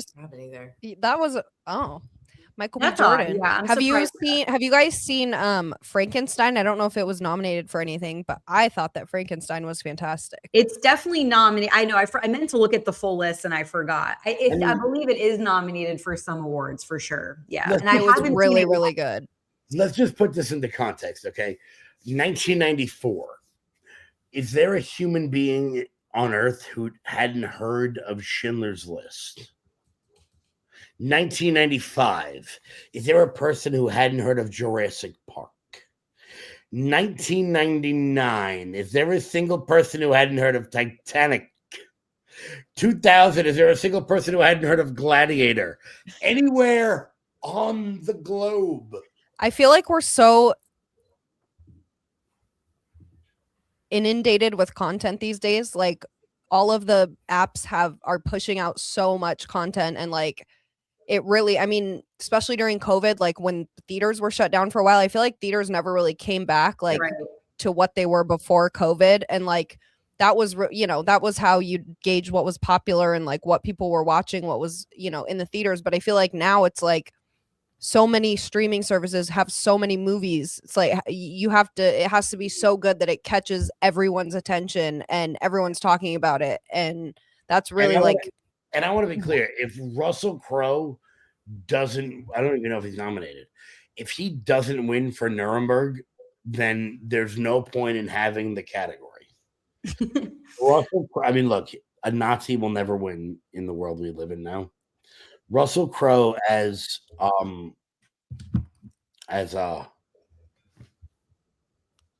drawing a blank here. Holy shit. He's like the second most famous Nazi ever. It's killing. I can't think of what his fucking name is. As like a dork, this is actually bothering me. Hermann Goering. Jesus. Russell Crowe is absolutely spectacular. If you haven't seen Nuremberg, everyone in it is great. Michael Shannon. I love Michael Shannon. Remy Malek, unbelievable. There's a young kid in it that is really good who I've never seen in anything else before. But Russell Crowe as Hermann Goering is one of the best performances, I think, of Russell Crowe's career. he won't be nominated. He won't get anything because of the content matter. Because he actually humanizes him, and it's a difficult movie to watch. Yeah, Truthfully, but it is. I think it is the same way Ralph Fiennes portrayed Amon Goth in Schindler's List. What Russell Crowe was able to do in Nuremberg, and I think it was one of the best movies I've seen in 15 years. Yeah. Yeah, we were having a similar conversation on Tuesday too about kind of the Golden Globes, and because Bill Maher was talking about snubs for that, and like the best podcast, how Joe Rogan wasn't nominated, and like how politics kind of intersects with awards season, awards and 1,000%. I think about it like this, right? Well, this is true too, because what? Is it you or me? I'll go. Baby, if you're gonna cut me off. So Eminem actually, Okay. Eminem made this statement like about the Grammys, and this was years and years. No way. I love you so. You're about to talk about 50 Cent and Eminem. Go ahead. It's all you. Oh no. Age before beauty. After you. Delay before facts. Okay. Yeah. So talking about oh my God. Is she skipping? Yeah. Stop. Okay, so what she was about going to 50 talk Cent's record. Wasn't yeah, it? she was going to talk about how Evanescence. Anywho, I mean, yes, so bad. Yeah. Savvy, reset your Wi-Fi, babe. She was going to talk about how Evanescence beat out 50 Cent for best new artist. Yeah. And 50 Cent, like I think back, what was it? Maybe 03, 02, sold like 18 million records. Evanescence sold like 2 million. They had one song that was a banger. Look, Bring Me to Life, incredible song. But 50 Cent had 5 of those on one album. But because 50 didn't play the game, they ended up giving it to Evanescence, and they didn't want to give too many to rap over that time period. But also 50 was going against Nelly and Luda and just phenomenal artists. All those award shows, particularly the Golden Globes, are bullshit. They are bullshit. I know people in the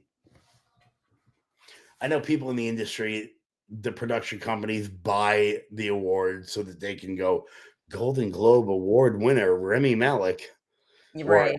Timothy Chalamet, who I gotta tell you annoys me on a level I'm not prepared for.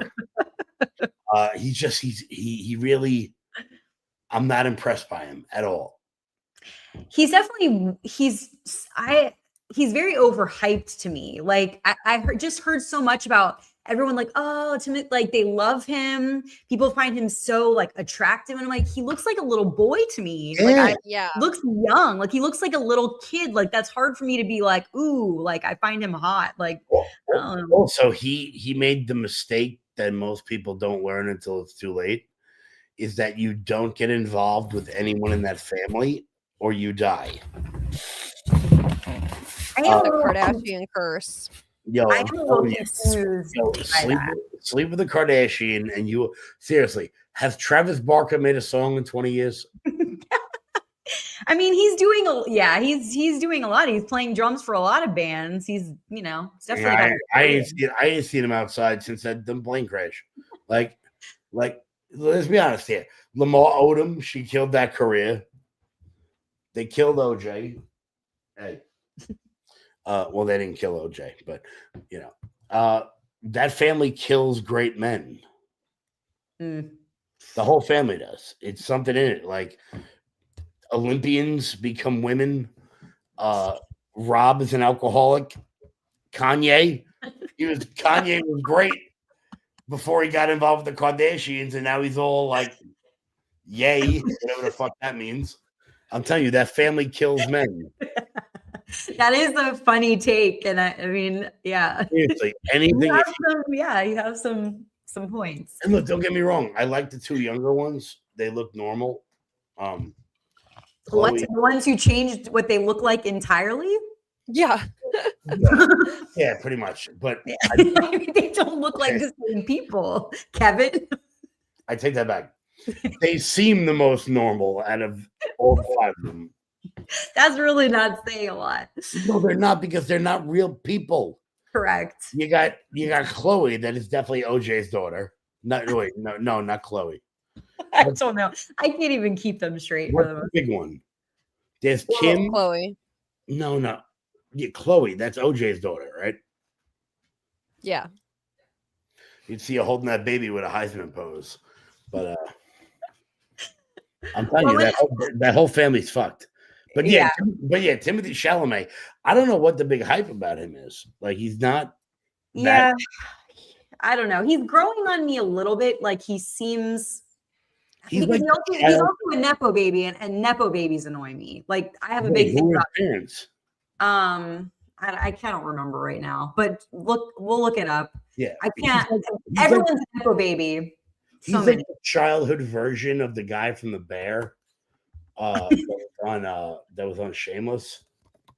The main guy from Jeremy Allen White. Liv from Shameless. Jeremy, yeah, exactly. Yeah, like, I feel like Timothy Chalamet is just a child version of him.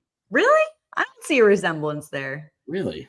I don't think so. Jeremy Allen White is much more handsome than Timothy Chalamet. Yeah. All right, I'll fuck off. Yeah. Hannah, I know you have to go, right? Yes, I do have to jump off. Thank you so much for being here. I love seeing you. You're a regular with us on Thursdays, so yes, I will be here every Thursday. Awesome. Thanks so much, girl. Anything you want to shout out? Everybody, please follow. Give Hannah all the support. Yep. Just follow me on X and IG. That's where I'm at. That's where you can find me. And you can find me here every Thursday night. Awesome. Thanks so much, Hannah. Have a great rest of your night. Thank you. Bye.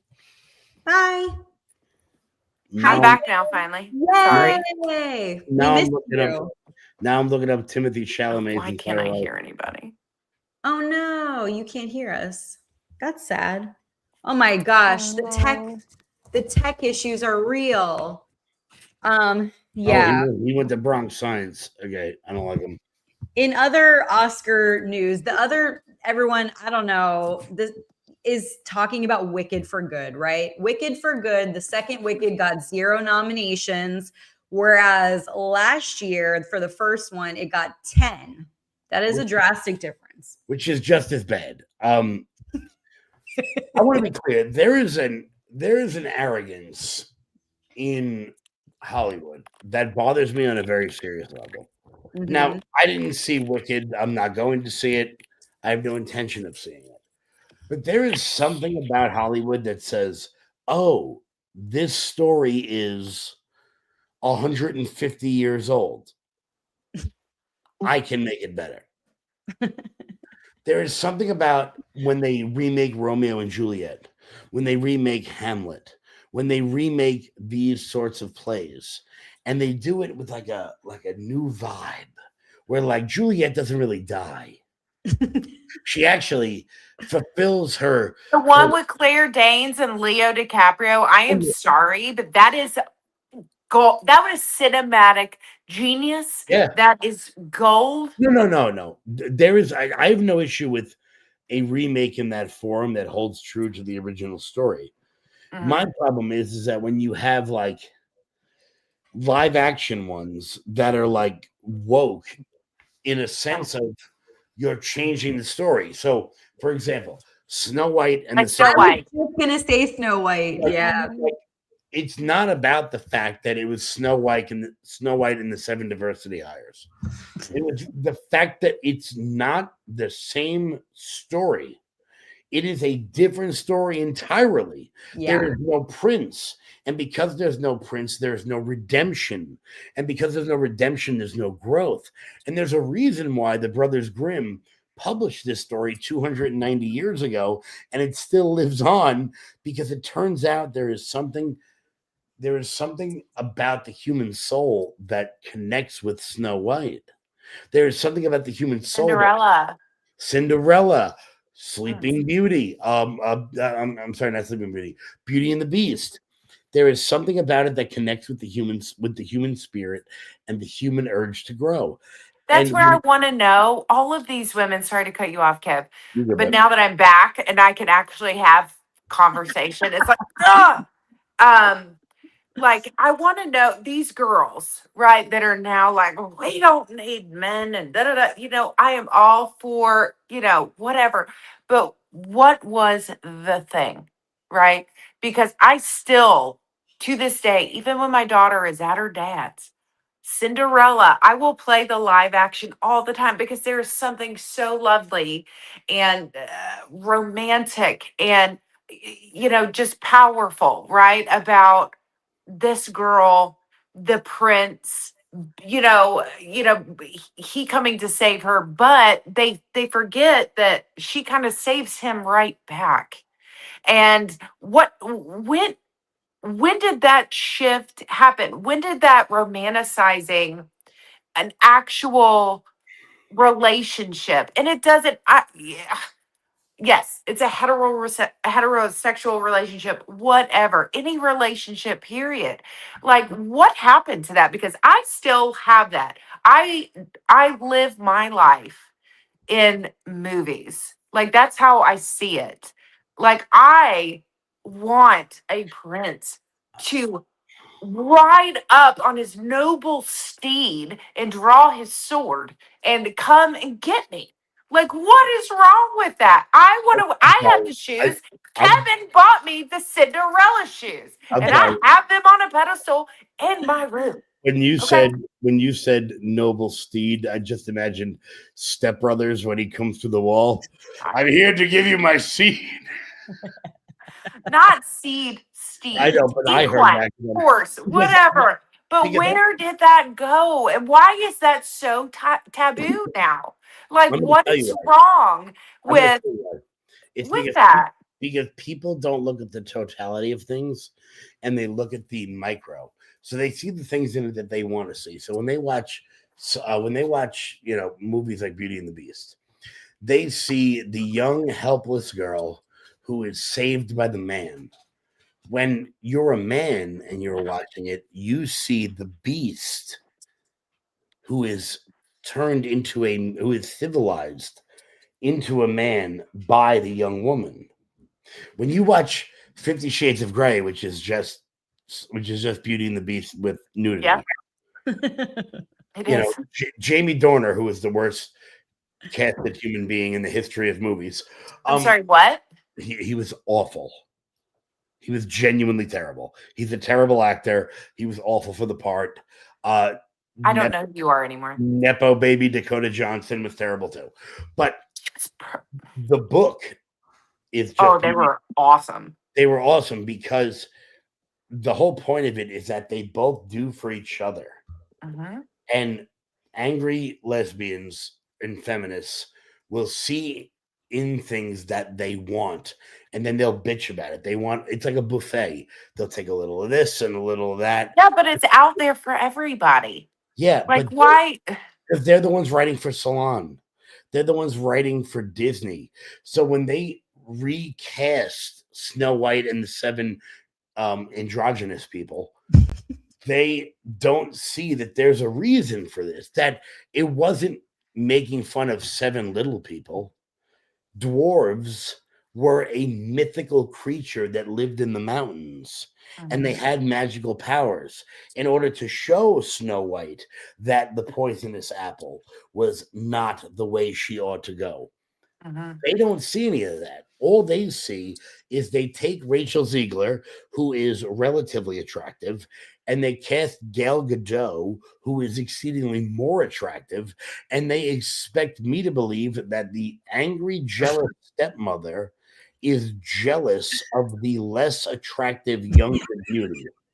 Like, that's not the... But Rachel, and here's the thing, Rachel Ziegler, she was fantastic in the Hunger Games, the prequel. Fantastic. What happened? I'm not saying that these people are not good actors. What I'm saying is that when you make a story on historical IP, you need to remain true to the story. If you want to modernize it, perfect example, Sons of Anarchy is just Hamlet. Yeah. That's all it is. But because Kurt Shooter, he stayed true to the material. That's why Sons was so good.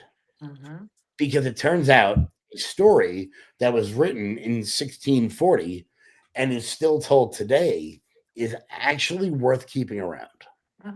But when you have the Wizard of Oz and they're like, you know what? I can make it better.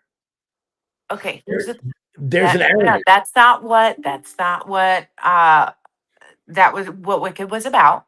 That's true. That's It's true. not making it better because it has nothing to do. I mean, it's literally the prequel to The Wizard of Oz. Now, did they need a second one? No. They could have merged and it would have been fine. This is a long time Wicked since it debuted on Broadway fan. Real quick, I have a question about Wicked. Did they allow food on the set? You know that I heard something, Angela, maybe you know this. I heard that Collins told me that Ariana Grande and Cynthia Erivo.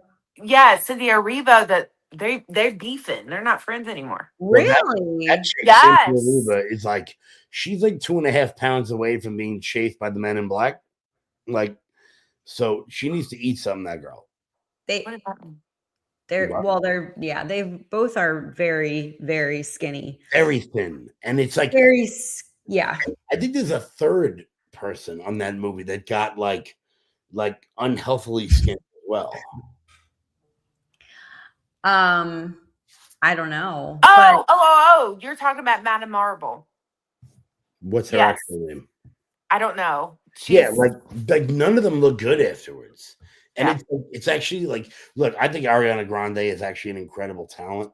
I think her voice, her stage presence, if you watch her, she's funny too. She's a good actress. She's funny. She's And I see her now, and I'm like, you don't look good. Like you look. Well, Cynthia Erivo's the same. I mean, she is so incredibly talented. Yeah. Oh my gosh! But seeing them sort of like wither away, that's extremely concerning. I wonder why that is, and I don't know if that's something we'll ever know. It's frustrating because, and it's also the idea that we live in a world now where I have to infer for myself what people feel about certain things to know whether or not I'm going to be annoyed by them. Like, I don't know what Clark Gable believed. I just watch his movies. Like, when I watch It's a Wonderful Life, I don't know if Jimmy Stewart voted for FDR or not. It's just a great movie. When I watch Goodfellas today, I'm annoyed. One of my favorite movies ever. When I watch Casino, I hope that Jimmy Woods kills Robert De Niro obviously it doesn't happen, but there's also some of that as well. And I feel like a lot of that plays into it. Like who's the guy that quit Hollywood because he wouldn't kiss anyone other than his wife? Oh, I don't know. Oh, he's in he's like that Hugh guy. Jackman was. Hugh Jackman did that. No, he's like one of those that guy from that thing. You're gonna have to be a little bit more specific. Narrow it down a little bit. No. He's actually, I think he's actually in the documentary that's called That Guy from That Thing. Oh, what the? As soon as I show you who it is, he's been in like 2,000 movies. He was in Band of Brothers. He played Compton, but he wouldn't. He wouldn't. Here we go. Hold on, this is gonna bother the shit out of me. Neil McDonough. He wouldn't play. Like he wouldn't do certain movies because he had to kiss somebody other than his wife. Yeah. And like people were like really annoyed by it. Oh, here you go. That's a good photo of him. You guys, when I show you this, you guys gonna know exactly who it is. Yeah, I feel like I will when I see him. He's like I said, there's literally a documentary called That Guy from That Thing. Oh no. Hold on. Sorry. I didn't mean to do that. You're good. He's one of Heck. Should I drop it? Why? Yeah, now it won't let me add it. Yeah, but I think that there is a lot of politics involved in all of it, and it's frustrating. Oh yeah. Oh. Now he has gone on to what is that network? Angel. Yeah. And he plays not that this is a good thing to say, but he plays Satan. And That's funny. I've been playing Satan for like 36 years. No, I'm serious. Like he's menacing. And I used to have the biggest crush on him when I was younger. Oh my God. Like, oh my God. And then when I saw that, I was like, oh, okay. Yeah. Wait, is he in like The Chosen or something? No, what was he in? He was, I want to say he was like in a Melrose Place or something. I can't remember. No, where he played Satan. No. Oh, okay. So what does he play Satan in? Or he was someone's professor. Maybe as in like. I don't think you know who we're talking about. That the person you just showed. I don't think you know who that is. I just said he's on Angel and he plays Satan. Well, yeah, but what does he play Satan in? Angel. Oh, I don't know the name of the show. No, Angel is a studio. Angel Productions. Oh. Yeah. I'm not familiar with that one. Angel did The Sound of Freedom. They did The Chosen. Gotcha. Well. So Sav. Yeah. Oh. What does he play Satan in? I don't know the name of the show. Oh. Satan? Okay. Is it called Satan? What's it called? I don't know. Kevin's Live. Is it on his IMDb? You can find out on his IMDb. If you look him up, maybe find it out. I'll handle it. I'm not touching any electronics anymore. Well, yeah, no, not you, because we just got you back and you're good. So don't worry, I'll handle it. I'm producing other people's show here. No big deal. No big deal. No, so I definitely am also annoyed with remakes of classics that don't need to be remade. Yep. You know they're remaking The Goonies. Yes, I know that. That's ridiculous. Like, Dirty Dancing none of these need to be. I'm going to tell you why. It's because no one is willing to be creative. No one is willing to go out on a limb and make 16 Candles or The Breakfast Club or Dirty Dancing. Because let's be honest, Johnny Castle and Dirty Dancing, a little rapey. I watch this. Can I give a plug for a mutual friend? Because Mikey Harlow has an idea for an incredible freaking movie. You guys, he gave me the skinny. I'm sure he's talked to y'all about it too. Oh my gosh, my boy, Mikey Harlow. Please, somebody reach out to him because he has a fantastic idea for a movie. And I want it on the big screen because that dude, he is something special. I am not joking. Like, what an incredible, I want that to happen so badly. Name like a cult classic. I mean, we're all relatively the same age. Name a cult classic from when we were growing up, and I will write you the Huffington. Pretty in Pink. Pretty in Pink. Well, I really think that John Hughes spends too much time focusing on the male leads in it. The misogyny involved in it really shows the way that women are vulnerable when hitting puberty. I can write you a Huffington Post article for every movie that we grew up with. That should what you put on X and get that $1 million from Elon. Yeah. Pay me, Elon. Every movie we grew up with, I can write you a Slate article criticizing it from the woke culture of today. That's actually a really good idea. Name another one. Your go, Ange.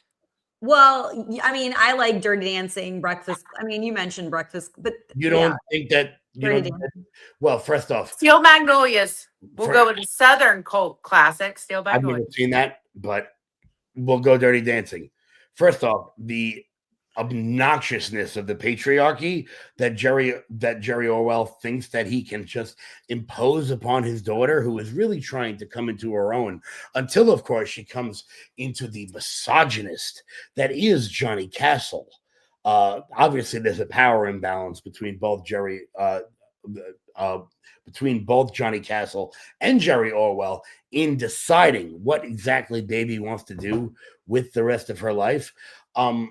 And I think that's really problematic because Baby should be able to explore her own world. You could do that with any movie. Shawshank Redemption. Oh, the Shawshank Redemption. Well, first off, rape culture. Not okay. I don't think that Maine in 1950 would have been as ethnically diverse as we saw. And I do think that it's a bit problematic that some of the people were able to get out before the black male was able to get out on parole, when really Red didn't really understand what he was doing because he was a young man. Obviously, nobody looked for Andy Dufresne because he was a white male, but everybody gave Red a problem because he was an African American. You could do it for any movie. And I think that's why people in Hollywood are troubled about going out on a limb and being a little dangerous. I mean, think about Requiem for a Dream. Mm-hmm. One of the most intense movies that has ever been made. You would never make that today. Launched the careers of Jared Leto, Jennifer Connelly, some of the best actors of our generation. That was Labyrinth, but whatever. Keep going. All right, fair. But a phenomenal film that cost about $10 to make. Could that be made today? Tropic Thunder, one of the greatest comedies of all time. Could it be made today? Well, that even goes for TV shows too. I mean, if you watch the first 3 episodes of The Office or 3 seasons of The Office, or Modern Family. Yep. That is some of the best comedy writing and sitcoms I have seen in ever. And you could never do it now. It's so problematic. Yeah. And here's the thing is that when people in Hollywood go out on a limb, it is almost always gold. Yellowstone. Anything Tyler Passion of the Christ. Anything Tyler Sheridan puts his hands on. You know why? Because he doesn't care what you think.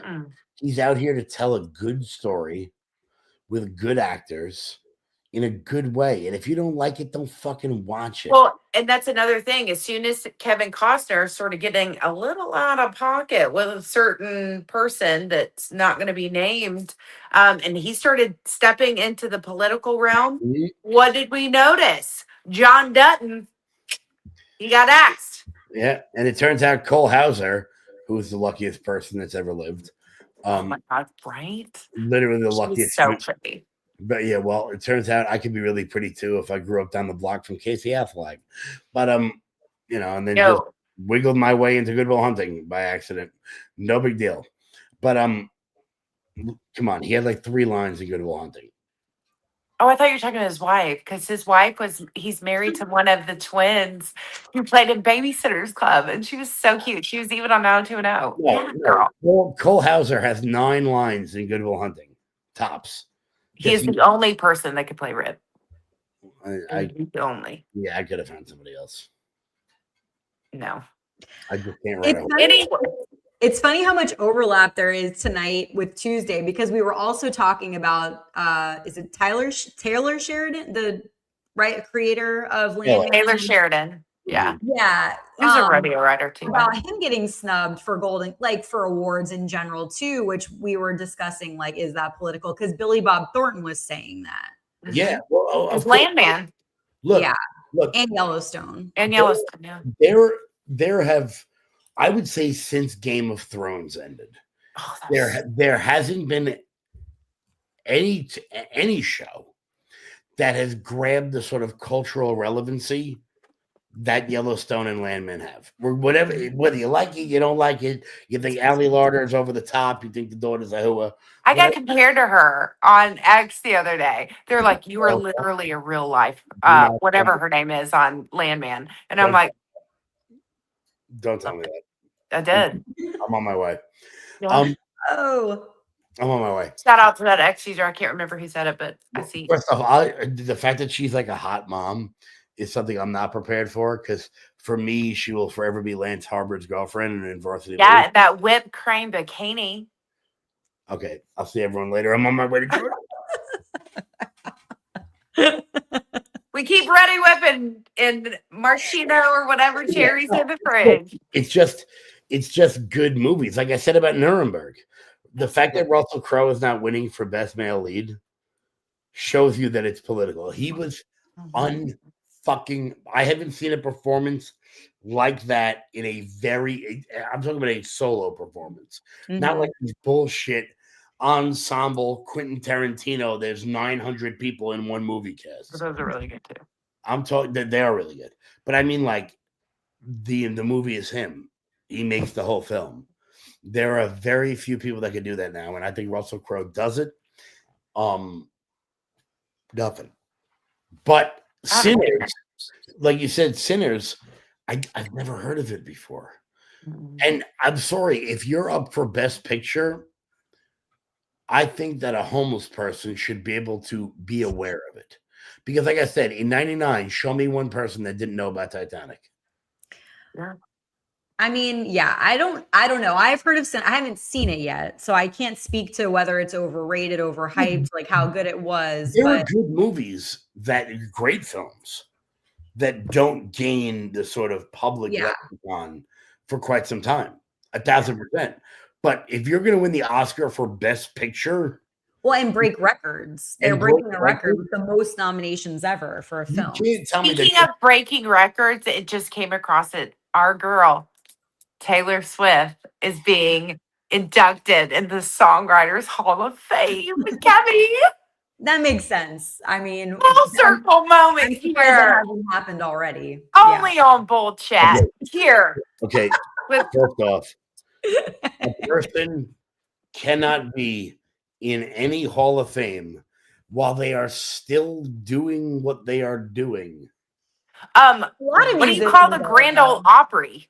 And Rock and Roll Hall of Fame. And Rock and Roll Hall of Fame. No one who's in the Rock and Roll Hall of Fame should still be making records. Well, they are. Not 25 years after that first album. Ain't nobody. Are you a ridiculous human right now? Yes. Look, just because Craig Morgan is putting out albums doesn't mean anybody cares about him.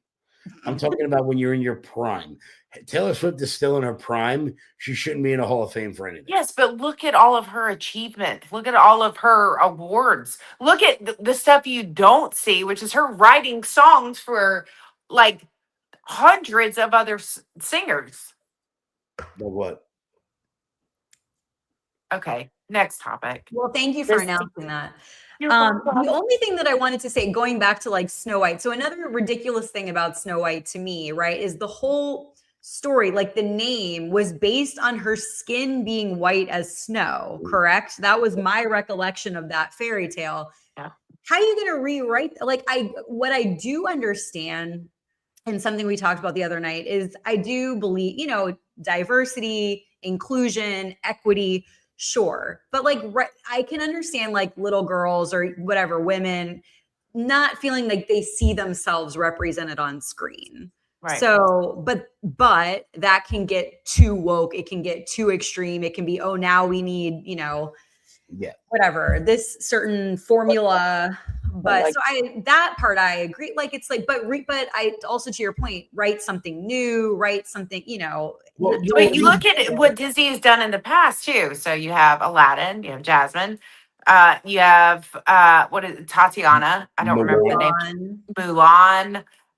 You have Brave. You have, of course, and people aren't thinking Moana. Yep, but they're not thinking. Okay, we're Snow White and we're Cinderella and we're Beauty and the Beast. Like culturally, where those were actually set, and they were in France. So you have to think about it back then too.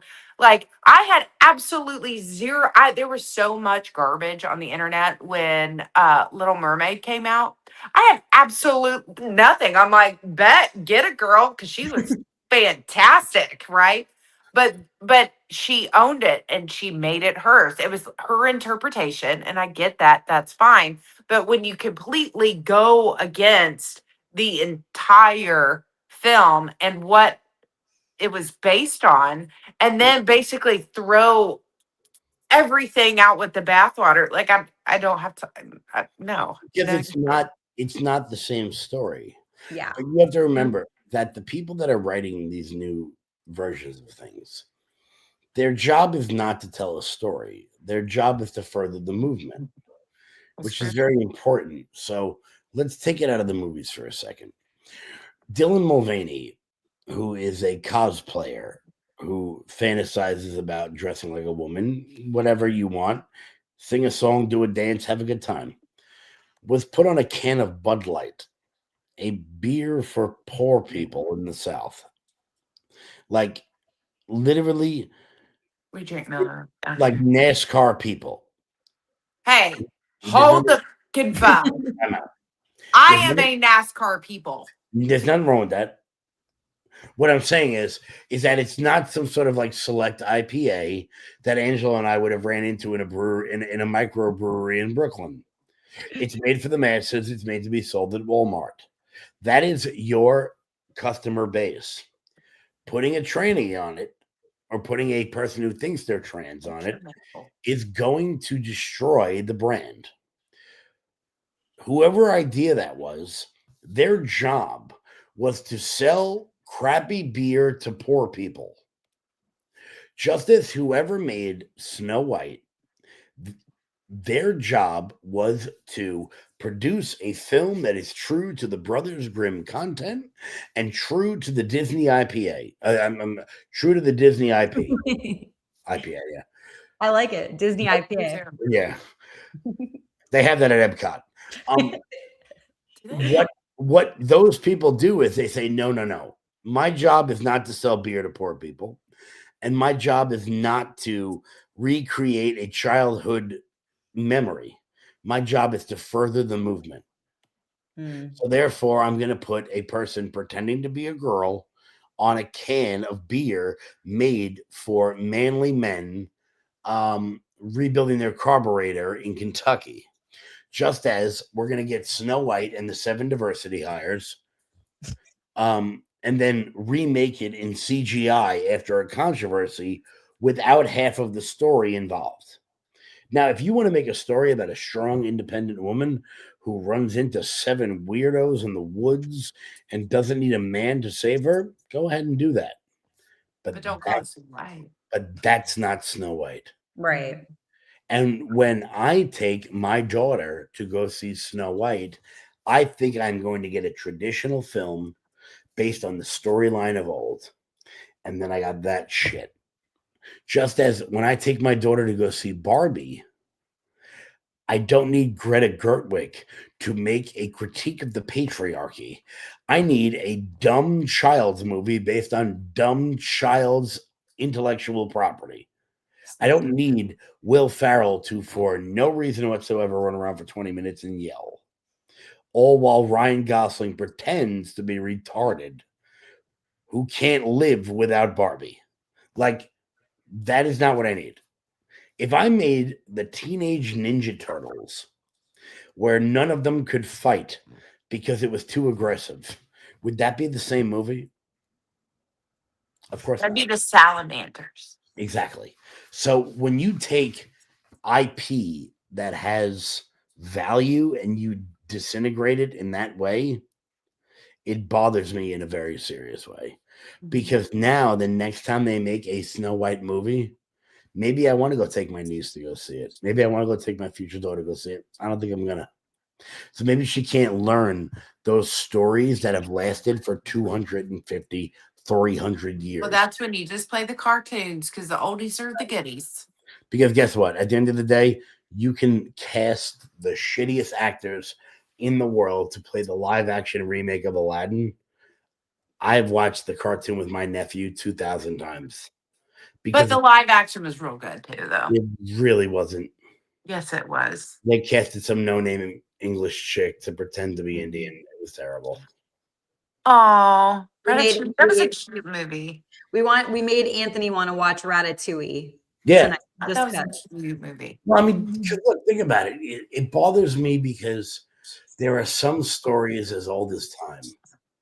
A tale as old as time. Ah! There you go. Rising in the East. That's right. But exactly. See how you just did that instinctually? When you have kids, you might want to do that. Right. But when you watch the live action movie where there's a trigger warning at the beginning of the movie because it turns out Prince Ali has slaves. Oh. It changes the entire thing. Because guess what? You know who had a lot of slaves? Arrogant people, powerful people, people who thought they were too high on themselves, which And is every why color, every race had which them. is why Jasmine doesn't like Prince Ali. Right. Why she likes him. And it is those little sorts of things. Well, we've got to remove Prince Ali, he's got slaves. We've got to remove that because it could upset people, and it doesn't make the story any better. It makes it exceedingly worse. Why does Jasmine not agree to marry Prince Ali? Because he's not real. Because he's not genuine. Meanwhile, Aladdin is the real guy who has nothing. That's a really good point. That's a really good point. Yeah, look, there are certain. I am fascinated by archetypal stories. Human beings can only tell each other like 7 stories in their totality. Like if you watch The Godfather and the story of Christ are the same. Kev, remember when we did this? We made a post together and talking about the historical stories and the movies that have actually recreated. We had a whole thread on X and we even made images. I mean, it's insane. Yeah. I mean, The Godfather, Pinocchio, Harry Potter, and the story of Christ are all the same story. Mm-hmm. It is all the young man becoming the boy becoming a man, avenging the father. Mm-hmm. That is an archetypal story. Mm-hmm. You have Beauty and the Beast, 50 Shades of Grey, the virgin who civilizes the beast so he can become the man. It is all the same sort of story. Mm-hmm. And the stories that do the best are the ones that have the most of these archetypal stories in them because you just instinctually feel it.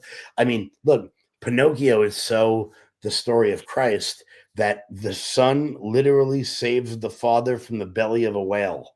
Like that is straight out of scripture. Mm-hmm. But because they do it in a cartoon sense, you don't know that you're learning an archetypal story. And I feel like people don't make those anymore. And because, like I said, about like Sons of Anarchy, Hamlet, archetypal story, which is why Sons is a historic show because it draws from the classics and brings it into the modern. Yellowstone's the same way, yeah. Yellowstone's the same way, exactly. And I think that more people should respect the classics when they're making something new, as opposed to thinking, well, I just got out of New York Film Academy, and that's where Leo went. So I can take Romeo and Juliet and make her not die at the end. And I think there's something to be said to remember, for instance, being down south, there is one movie that gets so much shit. Okay. No. Oh. Way older than that.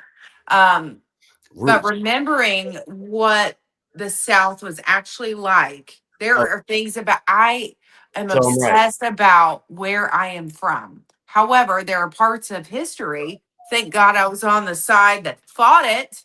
Oh my God. But there are things that that are a stain on the South. But I think people forget that, and then they're gonna label and put warnings on. And I'm like, well, just teach your kids about this. Yeah. My daughter has watched Gone with the Wind more times than I can count. Exactly. And we have historical discussions every single time about it because there is something to be said for where we are from. I'm 11th generation Georgian, right? We are very deep rooted here, but to also see where we have come from in our culture, fought against issues, right? But there should, I mean, I think that's lost on a lot of people because there are so many beautiful pieces of art, like film, that people will never see now. Oh, well, that's got to do with slaves. Well, okay, but let's talk about it. And absolutely, yeah, you can't rewrite history, right? right. It's so But exactly learn like from you it. said, talk about it, learn from it. It's also like incredibly weird when you see a movie about like Victorian France and like there's a black lead. Right. Do not even start. Okay, I feel Right. like you're edging on Bridgerton, and we're not going to go there because it is perfection. Wait, And what the the hell is season 4 premiere comes out on the 29th. No, that was just an example of like when I'm like, oh, the French army in the Battle of Auschwitz under Napoleon. You know, there's black guys in Yeah. it. No. That weren't. was actually true though. No, Because that's just an example of like how you can make a period piece that if you remade Gone with the Wind, or if you made Downton Abbey, I don't know what Bridgerton is, but if you made Downton Abbey, like they incorporated like slutty women and black guys into the second half of the show because historically the time period worked out. But if you were to make it like, you know, if you remade Titanic today and everyone in first class was black, would that be odd? Mm-hmm. Would that make any historical sense whatsoever? But it's like, oh well, you know, we have to have. Oh my God, yes, spicy. Poldark is my shit, man. Oh, I'm currently rewatching it. I don't know what that is. Oh my God. Spicy. Yes, Poldark is fantastic. Oh. And I got to jump off the hunt. Yeah. No, I was gonna wrap us up. Thank you guys. I know we went over. It was just. I could do this all day about. I know. We didn't even get to our last topic, so it's all good. I thank you so much for being here. Thank you for your time. You went above and beyond, and I really enjoyed it. I hope this was a good end to your day, Kev. It was. I'm gonna keep doing it. Everybody follow, support Kev, the Loud Majority. Thank you so much, Kevin. We'll talk soon. Have a good night. And you guys go buy Savvy's book. Okay. Yes, I know. That's how I'm going to wrap us tonight too. So we'll talk about that real quick and then say goodnight to everyone. Love you, Heavy. Call me in the morning. I mean, look, even if she is a Braves fan. And that's where you go, check that out, right?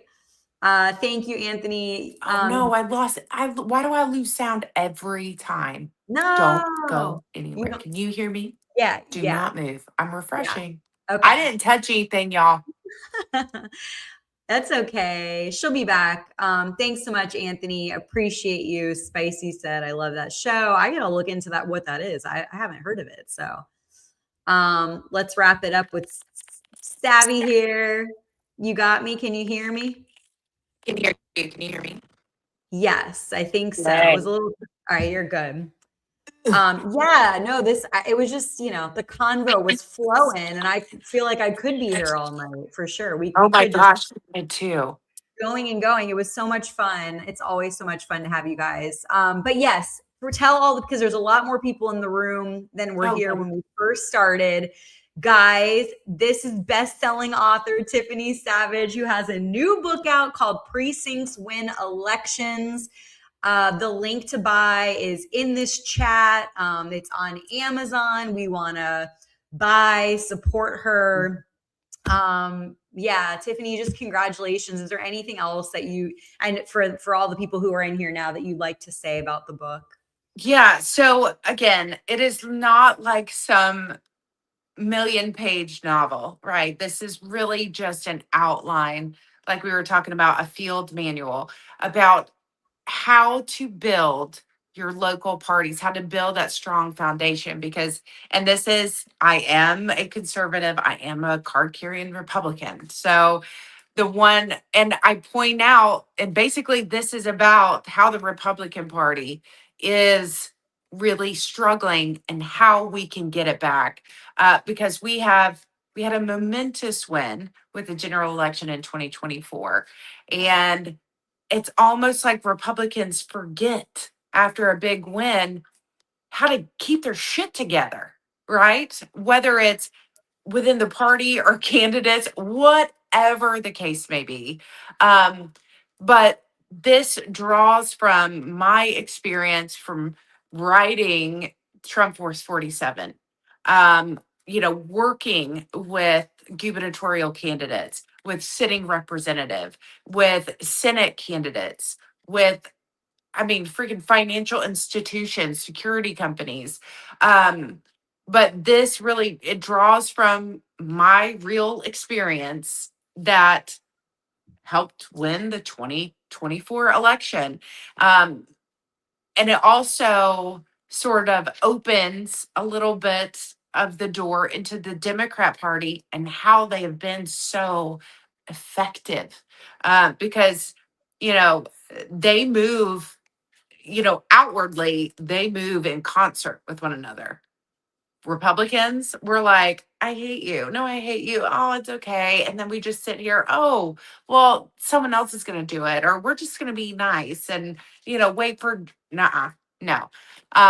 And I've gotten to a point, it was a point of frustration because I've worked my tail off for years. I'm not going to get emotional. You can. And well, there is such thing as a consultant class. They are the ones that work for these big candidates and consulting firms and this, that, and the other thing. They look at someone like me who is a grassrootser to my core. I always been, we are trash, absolute garbage. Okay. President Trump didn't think I was garbage when I walked my happy little butt in there and I pitched apprentice style Trump Force 47, and it worked because and it all goes back to the roots of old school type of campaigning with a new little twist, kind of dialing it back and keeping people within their communities. And this really shines a light on the people, the volunteers within your party that do everything. They knock doors, they make phone calls. You have 85-year-old women that come in and grab a 1,500 handful of postcards. They're gone for a couple days. They come back, they're already, scripted, already ready to go. They're mailing them out. They're doing the hard work, especially like in the South, right? During July, August, September, October, outside, it is miserable. But those are the ones that are building the relationships and that are faces of whatever candidate. Um, and it's how you campaign, where you campaign, but it really boils down to, I noticed something and it fascinated me during this past like special election cycle with what happened in New York, what was going on in Virginia. And I was like, well, this is brilliant because you have the Democrat Party. So we're Republicans. We're just like, oh, well, we're just going to reset after this one. That's not how it works. It's not, because if you look at the Democrat Party, they are strategically placing candidates at every level of government. You've got your mayors, you have your governors, your lieutenant governors, your AGs. Now we're going to move up to maybe some state seats, and then you're going to go to the federal level, and then you're going up to the big top.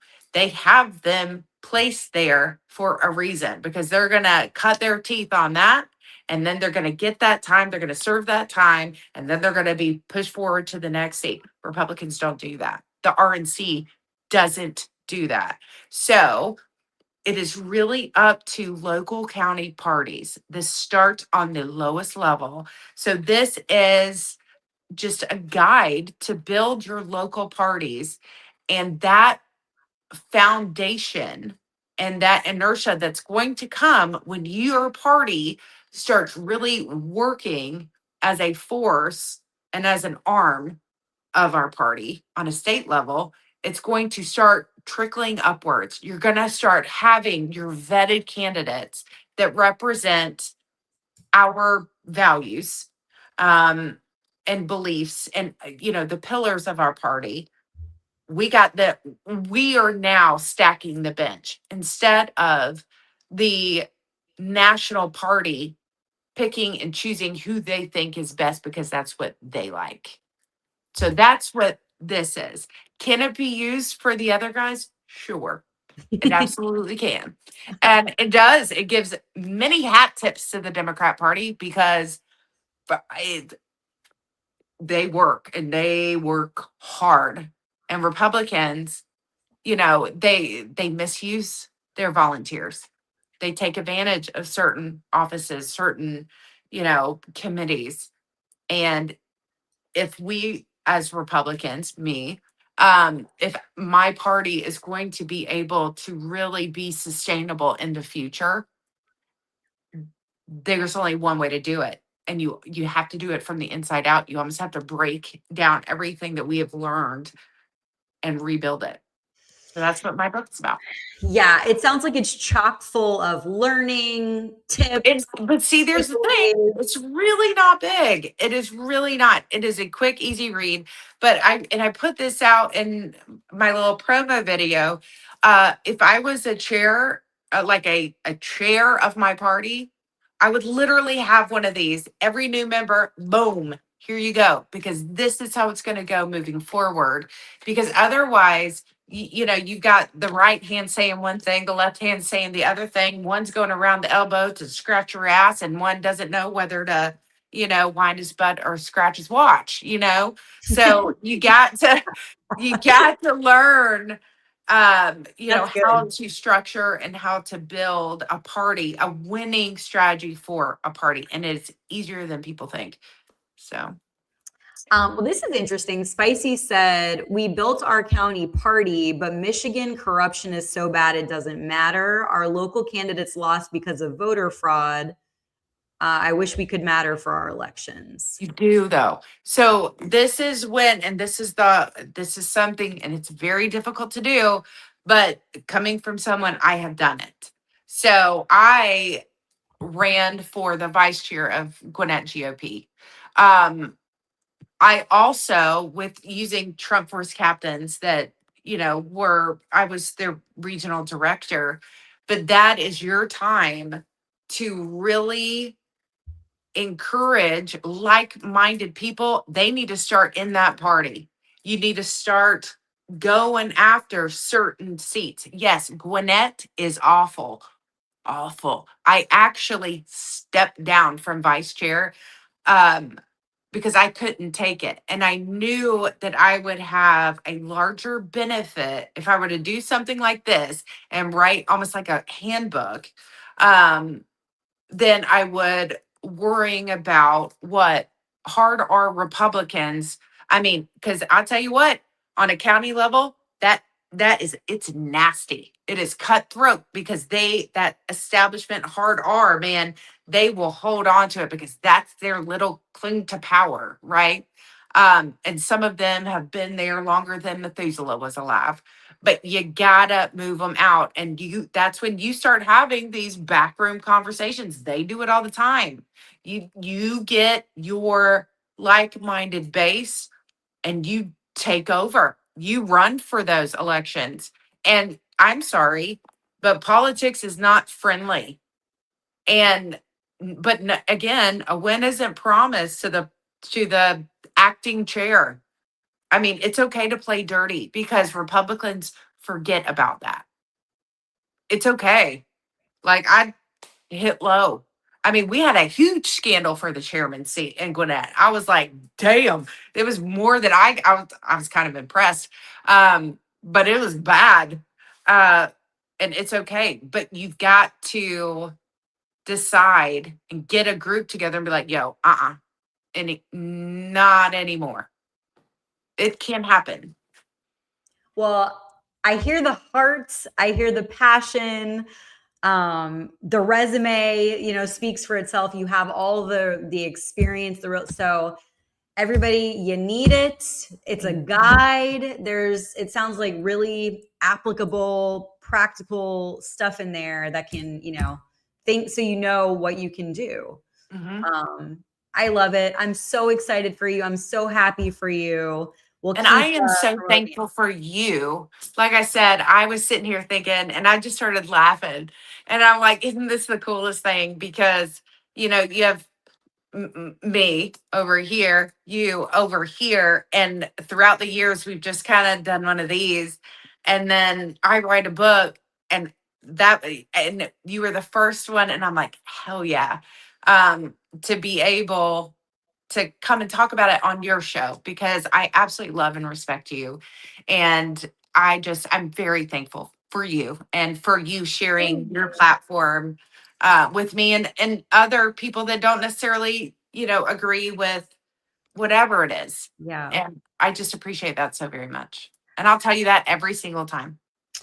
And you do. And that's so sweet. It says so much about you. It really does touch my heart. And I feel exactly the same way. I love you. I think you're amazing. I love having you on. I love hearing what you have to say. I always learn so much from you. I think everyone does. And you're just, you're just an absolute delight, beautiful person inside and out. And it makes me really happy too, because we might not agree about everything, but I feel like we do actually see, by having these conversations and getting to know each other and becoming friends, like we do realize that we agree about a lot of things, that there's a lot of common ground. And now that you met Collins too, I'm like, all right, girl, when are you coming up? And I'm really upset you're going to be on. I'm happy you're on your cruise. I can't believe it. I know. I was so excited. And I'm like, no, the 1 week I'm going to be gone, you're coming here. But we'll make it happen soon, regardless. We're close, and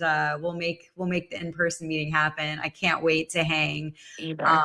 But yeah, hopefully, this encourages other people to get to know each other and, and learn more and come together and not be scared and be like, oh, I can't talk to that person.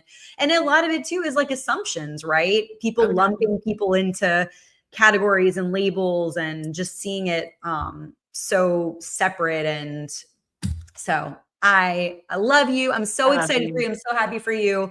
I'm glad we were able to talk about your book. Everybody get a copy. The link is in our chat. It's Precincts Win Elections. It's on Amazon, and we want to keep our girl being #1 in all the categories and a New York Times bestseller. And I don't know how that's going to happen. All the things Kevin's going to give you. He's going to give you the guide on that, apparently. I guess. We'll see. I'll hold my breath. How about that? Well, thank you so much, Tiff. I'll talk to you soon. Have a great rest of your night. Thank you so much for being here tonight. I love you. Thank you. Love. Thanks, babe. Bye, girl. And thanks for putting up with my IT crap and everyone in the chat too. We all have it. The tech stuff, sometimes it's working. No, baby, but it's all the time. Okay. And let's be fair. You're great. I love you. All right. Love you too. Love you. Good night. Bye. We love, it's entertaining anyways, right? We had so much fun. Thank you guys so much for tuning in. Thank you for the love. Thank you for chatting with us. It's been an absolute pleasure. Thank you for all your comments. I loved bringing them in, and, anyways, appreciate you guys so much. Couldn't do the streams without you. Also, big thank you to all of my guests tonight, Hannah, Kevin, and Tiffany. You guys rock. I appreciate you all so much. If you haven't subscribed on YouTube, please do. Bold Voices live streams are every Tuesday at 7 p.m. Eastern time and every Thursday at 9 p.m. Eastern time. We like to switch up guests. We always try to make it new and interesting. We cover a lot of whatever the trending headlines, current events going on politically, but also kind of, as you see tonight, We bring in pop culture, TV, film, whatever's going on out there. We do like to, it can be serious, but we also like to have fun. And I think it's really important for us to, laugh. And we all need that. Things can get very serious and challenging. So hopefully you guys had some fun with us tonight and some laughs. We'll keep trying our best to make that happen. Thank you all so much for all your support and the kind words. I see it and I really, really appreciate it. And yeah, guys, just thank you so much for tuning in and supporting. I hope you're having a great 2026 so far. We're almost a whole month in. We're getting there. I hope you have a great rest of your week. I can't believe tomorrow's Friday. So I won't see you the rest of this week, but feel free to DM me or, I will do my best I don't always read them, but I'll try. Yeah, we'll see you next week. Bold Voices will be back on Tuesday at 7 p.m. Eastern time. And I've got some new podcast interview episodes coming soon too. So stay tuned for that. That'll be starting back up. The Bold Seat podcast will be starting back up in February. So excited for that too. So stay tuned for that. Yeah. Lots of fun content coming, and I hope you'll be there for it. And I hope we get to know each other better. Thanks, guys, so much. Have a great rest of your night, great rest of your week. All the love, and stay bold.